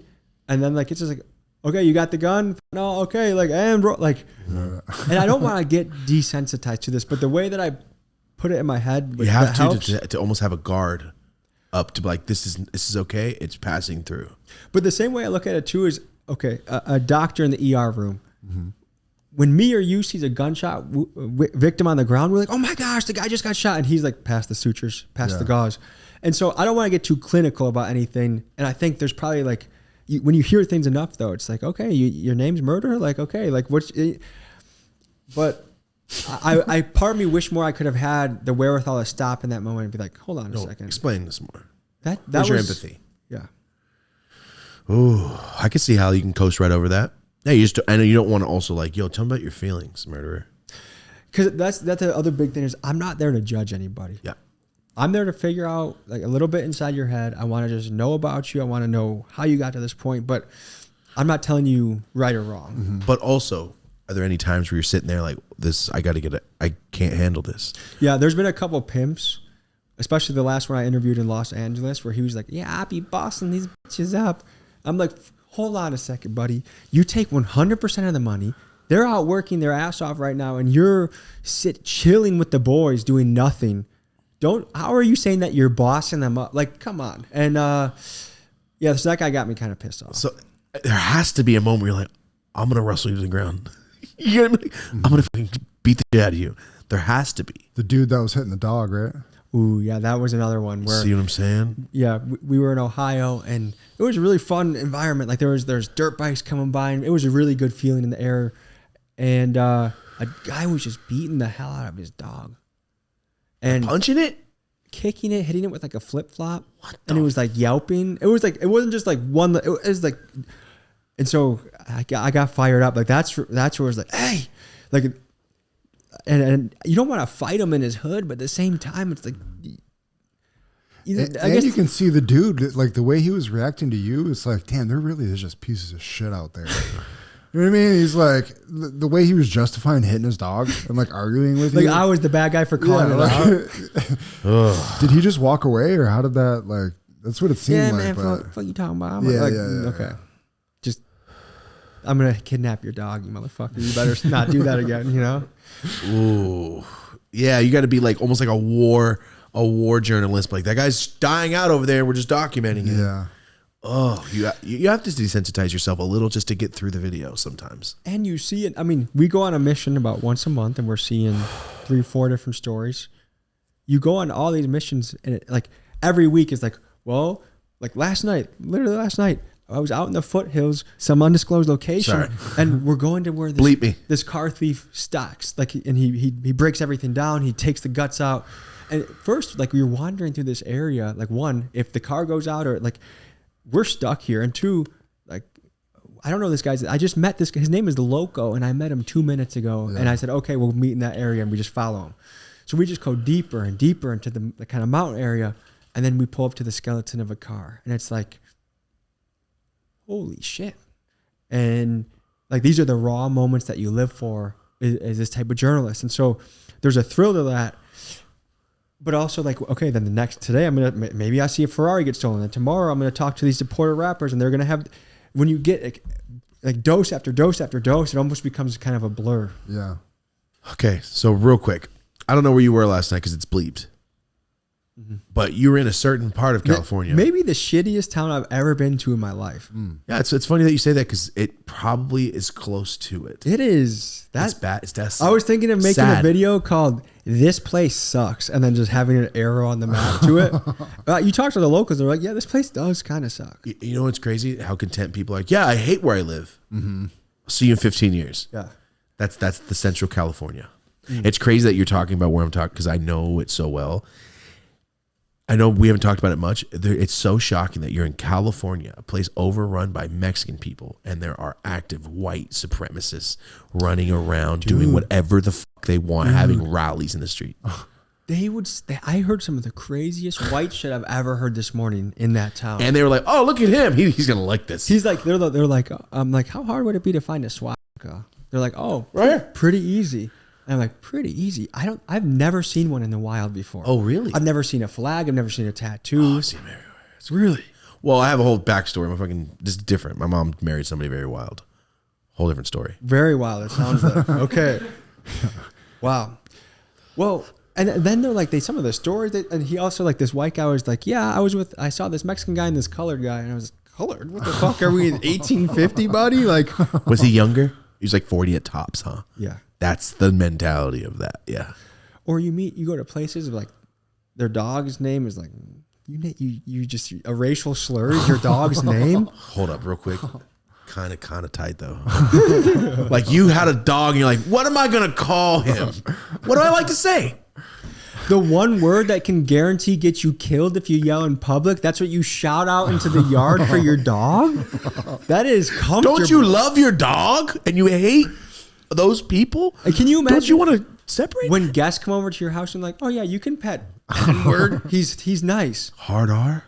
Dude, that's what they don't do. I know, it but any the other hardest way of R's and no softest of A's. On your R dog? is hard enough to knock you over, dude. Wow. Yes. Can you imagine going out of your screen door and be like, hey, come in? And your neighbors have to... The neighbor's like, oh, you stole my dog's name, huh? That's what they would say. Like, that's what I named my kid. That's where you're at. Hard to believe that it's really out there. It's there. It's crazy because they're like all Mexicans around them. And they can just like close the gap. They kind of link up though. It seemed like there was more of an alliance between whites and Hispanics in this area. Mm-hmm. Oh, because they're all doing drugs together. That's all it is. It's like some prison shit. It bonds people. Yeah, they get drugs off each other. Pretty crazy, huh? Yeah. Yeah, racism. Like, I don't care if you're calling me that. Give me a hit. You That's know how strong It's drugs a are. uniting force. It is interesting though. Like a white guy expresses it, and it's like extreme to the worst outrage, and rightfully so. But you can have a black guy say some pretty outrageous stuff. Like we met with the black Israelites. One thing I wanted to bring up. Dude, the stuff they were saying, if a white guy said that, You'd be in jail. Cemetery, tomb, social outcast. But these guys are just casually standing in a park. We talked about this the other day. Yeah. We said, hey, man, all these black fools being racist as shit. Yeah, you can be racist against white people. Calling people cracker and white crack. Oh, because it was Antonio Brown on the football player has a cracker of the day. That's his thing. Cracker of the day. And I said, if Tom Brady had wetback of the week, he'd be canceled. But white people aren't allowed to be racist unless they're like, yo, this is what I fucking believe. And then they're like, yo, and I kept my job because everyone here loves me. But if any other race starts to talk shit, or it's like, no, it's white people are free game. But it's like not free game. I used to say, well, you own everything, so that's why people are mad at you. But also, like, it is racism. They don't like you because of your skin. The black Israelites guy, those guys, I see them everywhere. I didn't know that that's what they believe. I thought they were just Muslim dudes with the shirts. I thought they were just like a gang of Muslims that are like love to work out. They have a cool concept as far as the discipline, the organization, and the working prison out. workouts, bro. Yeah. They just went, hey, we're not on the yard. We're just at the park. But if they implemented that with an actual religion of love, like Or positivity. let's get these guys out. Let's Yes. spread these guys. Those guys are drill sergeants, But and they then need to be in every neighborhood. Dude, if the you're other thing positive. that's funny about the black Israelites is they'll be practicing like the dumbest karate, and they think they're like trained killers. Like they were like, "This is the Akuna Matata." Like, dude, like you don't know what you're like. You're Some big, Steven and strong. Seagal shit. Yeah, like come on. But like they're acting like they're Navy SEALs out there. Ooh, Really? that's scary. So look, I see them all the time, and now that you put it inside a hate group, thank you for putting that, because that's they hate white people, and they literally said we will enslave white people. That's the most racist shit I ever heard in my life. Bitch, you better not try that. I will sprawl on you to the ground. No, isn't it kind of crazy that like, oh yeah, it's fine, but then again, there's these fools walking, these white supremacists walk around doing the same shit. A little more scary even. I don't know why. Like I can see 100 black Israelite dudes. No big deal. No big deal, because I don't know why. I feel like the evil going from them is different than the evil coming out of some of these white supremacists, because they hate anyone that's not them. And they everything seem about more them. serious about being a threat about it too. They will. They don't want. They'll throw their whole life away, because when they go to jail, they're going to be the man. Like, what'd you do? Oh, you shot those. Oh, all right. Get him some soups.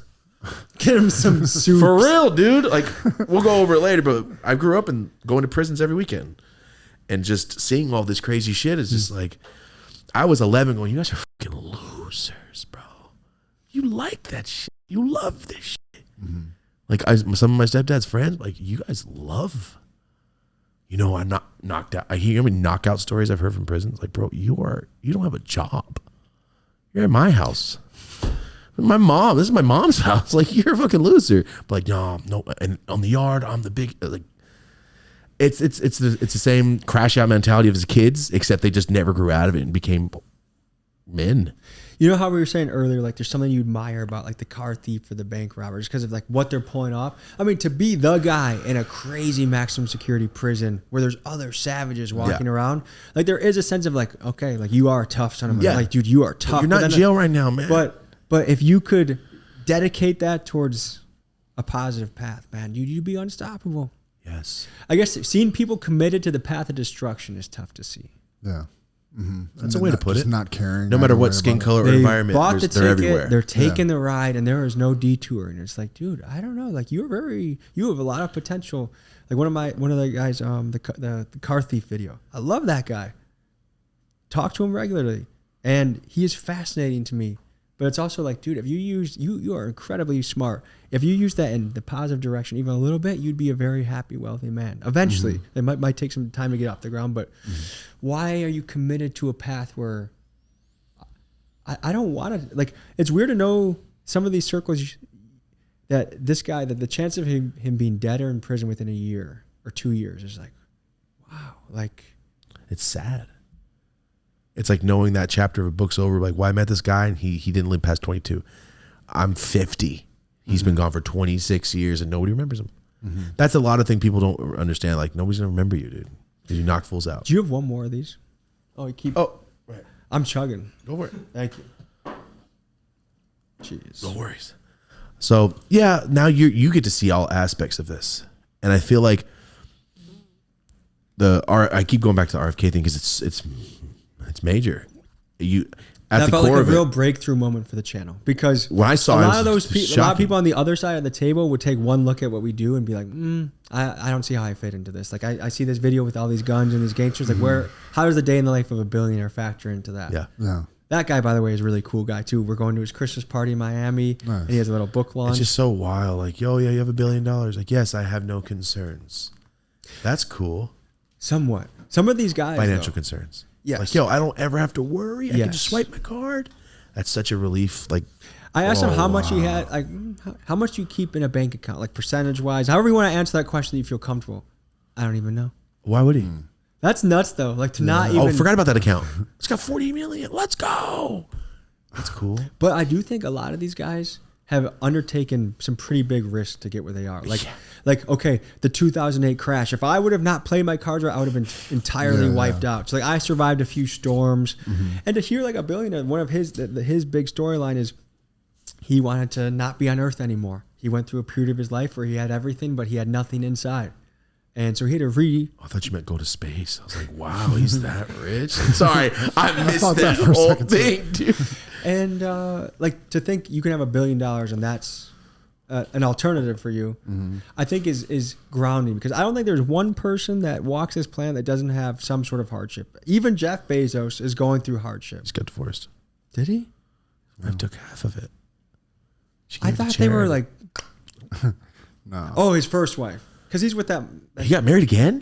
Damn. Yo. He needs a life coach. Like, stop getting fucking married. First of all, just chill for a minute. Hire a life coach, Jeff Bezos. Yeah. But yeah, to see somebody with that much money go, I don't want to be here is insane. But then I think that is the truth of life, though, is that materials will never bring you the fulfillment that you might picture it will. No, like growing up super poor, all I cared about was like, I just want to not worry. I've seen some of your automobiles. You've done very well for yourself. And now that I'm not worried, it's like, okay, that's cool. Yeah. Everything else is still here, but thank God that's done. Yes. So people are like, money doesn't buy happiness. No, it doesn't buy happiness, but it does buy less stress and worry and all freedom. Day. Freedom. And freedom. Or you can help people. You remember going like, damn, I can't pay someone's rent. I can pay my own rent. Like, I can help you with rent. Don't worry about it. That's so fucking cool. To be generous and it not feel like now it's going to be really tight. That is cool. Yes, and not like, oh, I'm done. Yeah, I'm flat. Like, no, I got you. Don't worry. It's cool. That is cool, man. It's like having a video game cheat. Like, don't worry. You've always been a really good person. You know, like, yes, it's cool. Like knowing that you can help when you need help. It's the coolest thing in the world. So a billionaire, like, dude, if you're that sad, just go help a bunch of poor kids. Just go help a bunch of single moms at the store. I guarantee you'll be happy by the end of the day. Hand a fucking college student $5K. Man, that's the only charity we talked about. That's the charity I wanted to buy. Oh, nice people at the store. Hey, $500. Like, why? But you're very polite. And then what people in that town go like, be polite. You don't know who the fuck's gonna give you money. That guy's on YouTube somewhere. And then it's almost like, hey man, you're changing your town. Hopefully it becomes cool to be generous to people, or cool to read books, or cool to be a sick athlete. That's what it is, man, because it's just not cool. And that's what we try to preach. Don't fucking litter, be cool, and just work. Work as much as you can. There's a sense of coolness or respectability about being responsible and actually like carrying the load up the hill. Yeah. Like it's easy just to not carry a load and just sit on the couch and do whatever. Yeah. But to actually push the rock up the hill that's hard to push, and to do something that changes people for the better and yourself, is like, that's what you look for in life. Those opportunities that give you the most satisfaction. Mm-hmm. Yeah. And a lot of people listening maybe haven't got there yet. You will. And you no can matter give what it back. is. The thing is, our time is, people say, it's the most valuable resource. You don't have to be rich. If you want to go, an hour and a half a week into your local wrestling gym or volleyball gym or basketball gym and help kids in the sport that you played, that's big. If you want to sit with a kid as they're doing their math homework or read with them, that's everything. Mm-hmm. Yeah, imagine being a kid. I didn't know tutor. If I had an older kid helping me, I'm like, oh wow, I kind of want to do good to show you like I can learn. Just do it in a way where Chris Hansen doesn't have to show up. Right. Honestly, I wasn't gonna make it when you said help a kid in math, and I was like, don't do it, dude. Don't make the jokes. And then you did it, so it's okay. Yeah. It's all right. So you're dropping basically what, like once a month? A week? Once a week? Once a week. But you're going out on, you said you go travel. We like go once a travel. month. We try and travel once a month, knock out 3, 4, 5 videos, depending on what we can find in the area.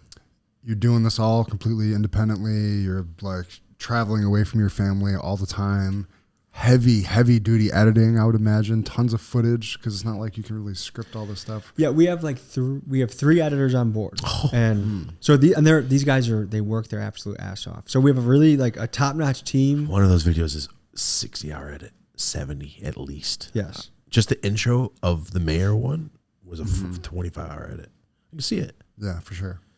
So that is the thing, is it's getting harder and harder to leave home. One of the last time I was leaving home, my baby boy was crawling towards the door, and he doesn't know enough to know like, Dad is leaving, but there's going to come a time where that's true.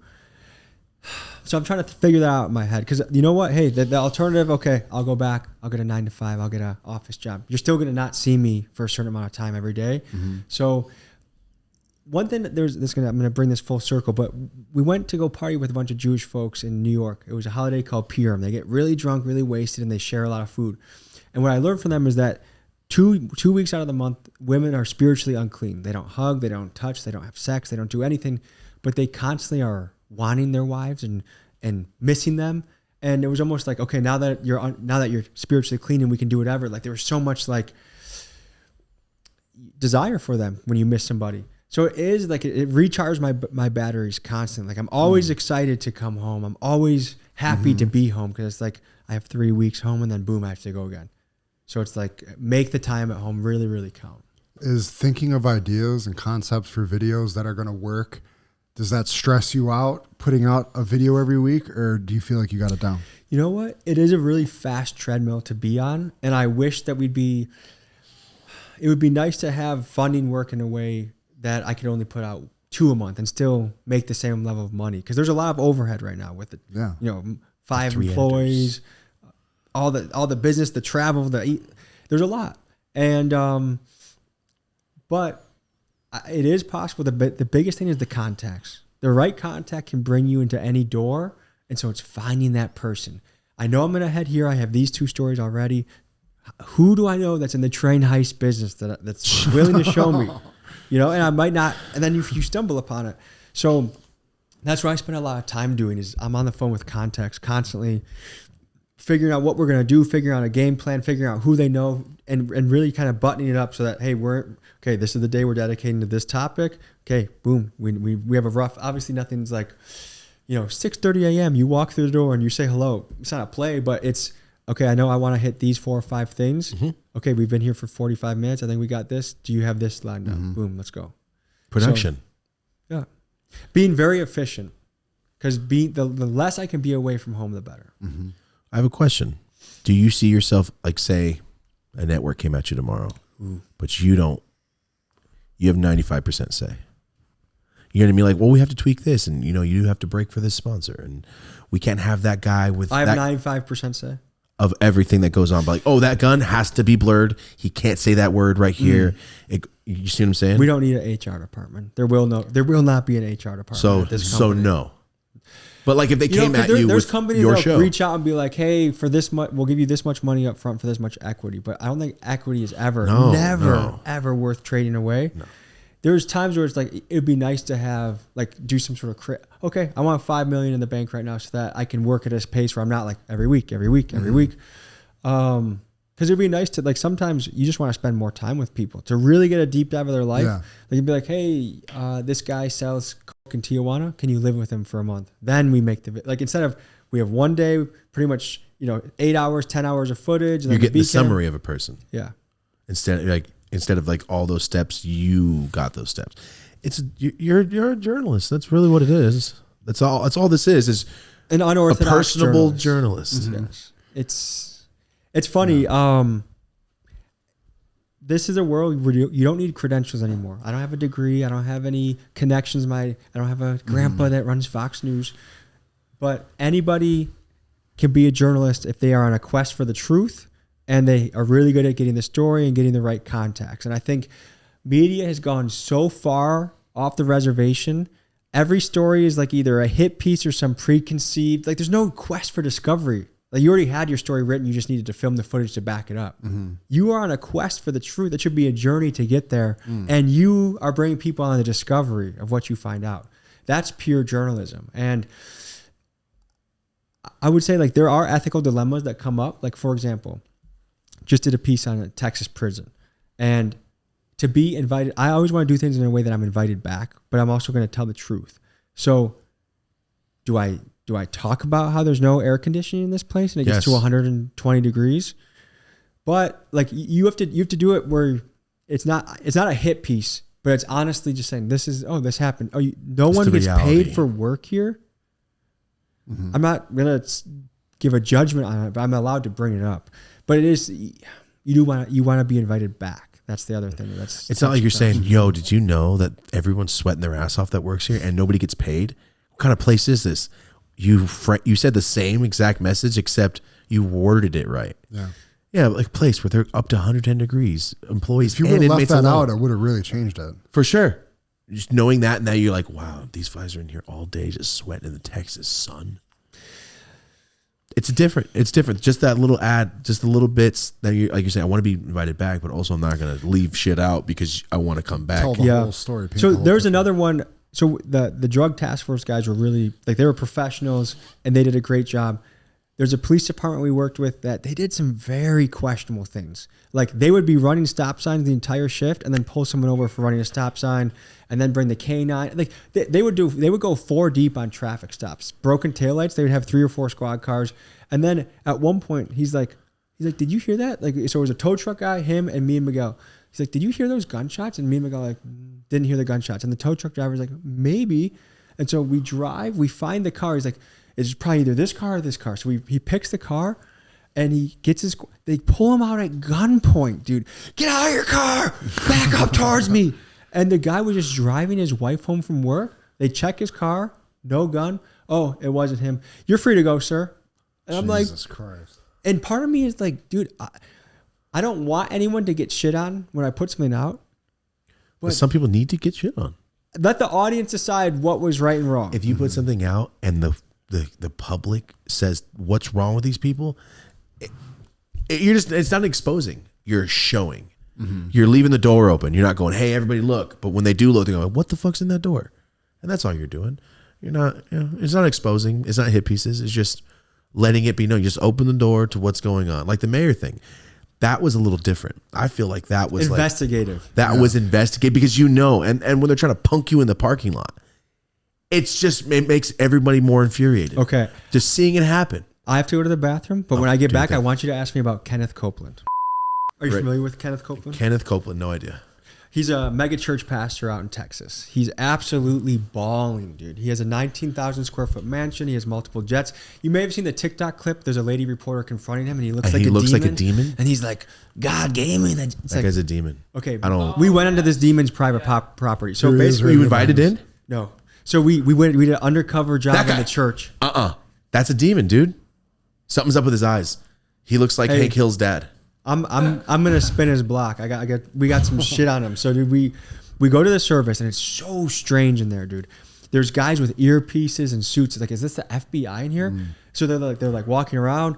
They're kind of quasi security, but more what they do is they pack the studio audience in the front because it's mostly about the TVs. Like most of his audience he's a televangelist. Yeah. So they want it to look packed for the TV. So they're always moving people.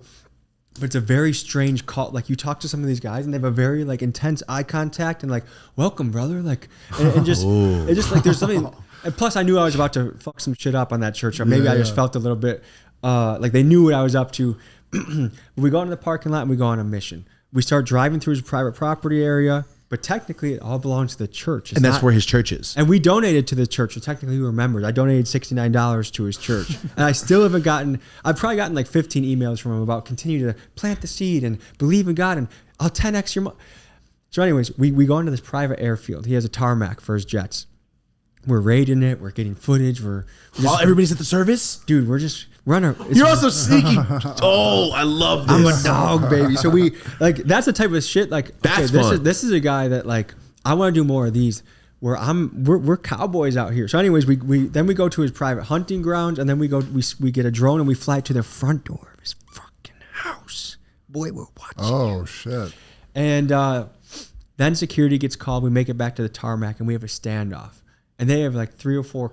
They have private security, they have church security, and one guy like he's like, oh yeah, and like does like that, and I'm like, whoa, buddy, you just try and draw a gun on us, and it was like the best reaction you could possibly get. Like we have to wait till Easter. We're collaborating with another guy that's doing a big Amazon show about different religions or Christian churches that are really dropping the ball on how they spend their money, and but that's like more investigative pieces like that. I am very excited to be working on.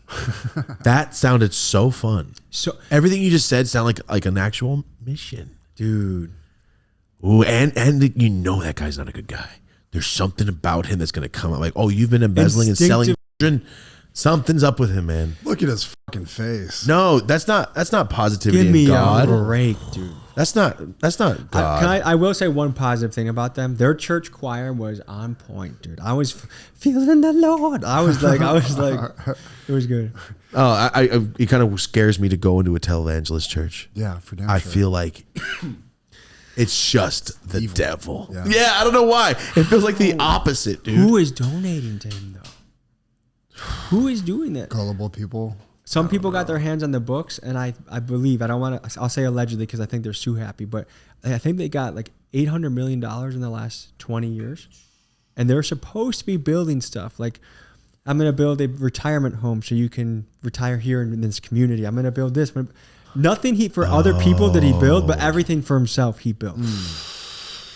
I can't wait for this. I can't wait. That's going to be fun. See, thank you so much. What is your YouTube for everyone out there that can go watch? You have 2.5 weeks straight full of footage. If you have time, you can just continue and keep watching. Some of your shit's 48 minutes long. It's a real piece. It's like a real journalism. Super bingeable This is channel. oh yeah. I was on the treadmill this morning. Like, damn, dude, this fool for real. Largest prison in Texas, brand new. One day, let's go. Are you gonna be wrestling any motherfuckers in 2025? You know, I run classes and practices, and I still train jiu-jitsu. But as far as like wrestling someone on the camera, 7-footers on the beach. I don't know. We'll see. We'll see. Hopefully by this time next year, everything's just 10 times or times 10. That's all I will really see. You doubled your following in a year. I am just happy this is my job. Every day I'm like, I can't believe I get to talk to this guy, that guy. Like, you don't know what's next. I'm happy to be where I am. I'm grateful. And like, it sometimes just trips me out. Like, this is when I explain my job to people, I'm like, I can't believe this is my job. Sick. Are you still doing real estate at all? A little bit. We slowed down. This is a tangent, but basically it's a lot to keep in the air. There's only so many things you can do well. And also I've had a little bit of issues where like we'll get a house in the absolute trenches and we'll make it the nicest house on the block. I'll show you guys some pictures. And then you have someone move in and within 6 months, the windows are broken. The doors are, it's just like, what? Oh, my phone's out in the, but so like we thought, okay, the business model make really nice places that people want to stay forever. Because there's one of the big problems in the area is it's a reshuffling deck. People are moving once a year, that getting kicked out, or their landlord sucks. Like there's a lot of terrible landlords that just don't take care of places. I've been to places where it's leaking for 3 months and the landlord never shows up. We make these nice places, and most of my tenants are really good. We have a great relationship, but some of them I'm like, what are you even doing in this house? And so it's just discouraging sometimes. You're like, oh, like I thought like we put the extra money in, extra effort into like make something nice, and what are you, like, are you swinging a sledgehammer in there? No. So it would be interesting to get into some real estate plays that are a little bit more hands off, or maybe luxury or B&Bs, or maybe a middle class development of, I don't know. I just don't, some of the trend shit gets a little wearing at times. Yeah, I can imagine. Yeah, that's what Marty's on next, actually. Houses. Real estate? Yeah. Buffalo? Nah. Well, we're really open to, my wife's like a professional in real estate and shit, so we're open to whatever makes sense. But yeah, Never houses know. in Buffalo are like expensive now. Oh, really? No. The house that was $80K is now $300K. Yeah, it's like Merced. Same thing.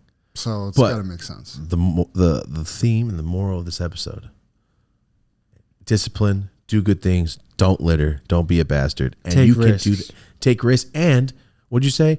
Put yourself into the fire to grow better, to grow more.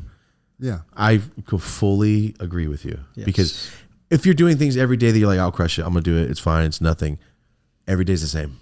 Nothing else is going to change, and you're never going to do the thing that you wanted. Like a stand-up shit. If Ken didn't ask me, I wouldn't have did it. So fun. Yeah. I get it. I understand. But you can do this with a phone, a homie, or yourself. Edit iMovie Pro. I'm sure you didn't have a team when you started. Remarkable things take remarkable actions, and I think we all want to live a life worth talking about and that we want to take part in. So have some courage, make some moves. I'm confident for the youth. I'm confident that people, whoever wants it, is out for them on the table to get it. There it is. Well, thank you for being here. Peace, gentlemen. Really appreciate you. Thank you for having me. This has been Marty O'Neill. Appreciate This you has been guys. Tommy G. I'm Dope as Yola. Have a dope ass day. Politician Tommy G. One day. Well, you speak like you're gonna change the country. For real. You have a politician's way about you. I could see this happening one day. Ooh, politician. Yeah, but like the one you just interviewed, the one that you're like, wow, this is a real politician. He's the politician that The Simpsons drew when we were kids. Like, yeah, this man's gonna change shit. Now it's a literal TV show.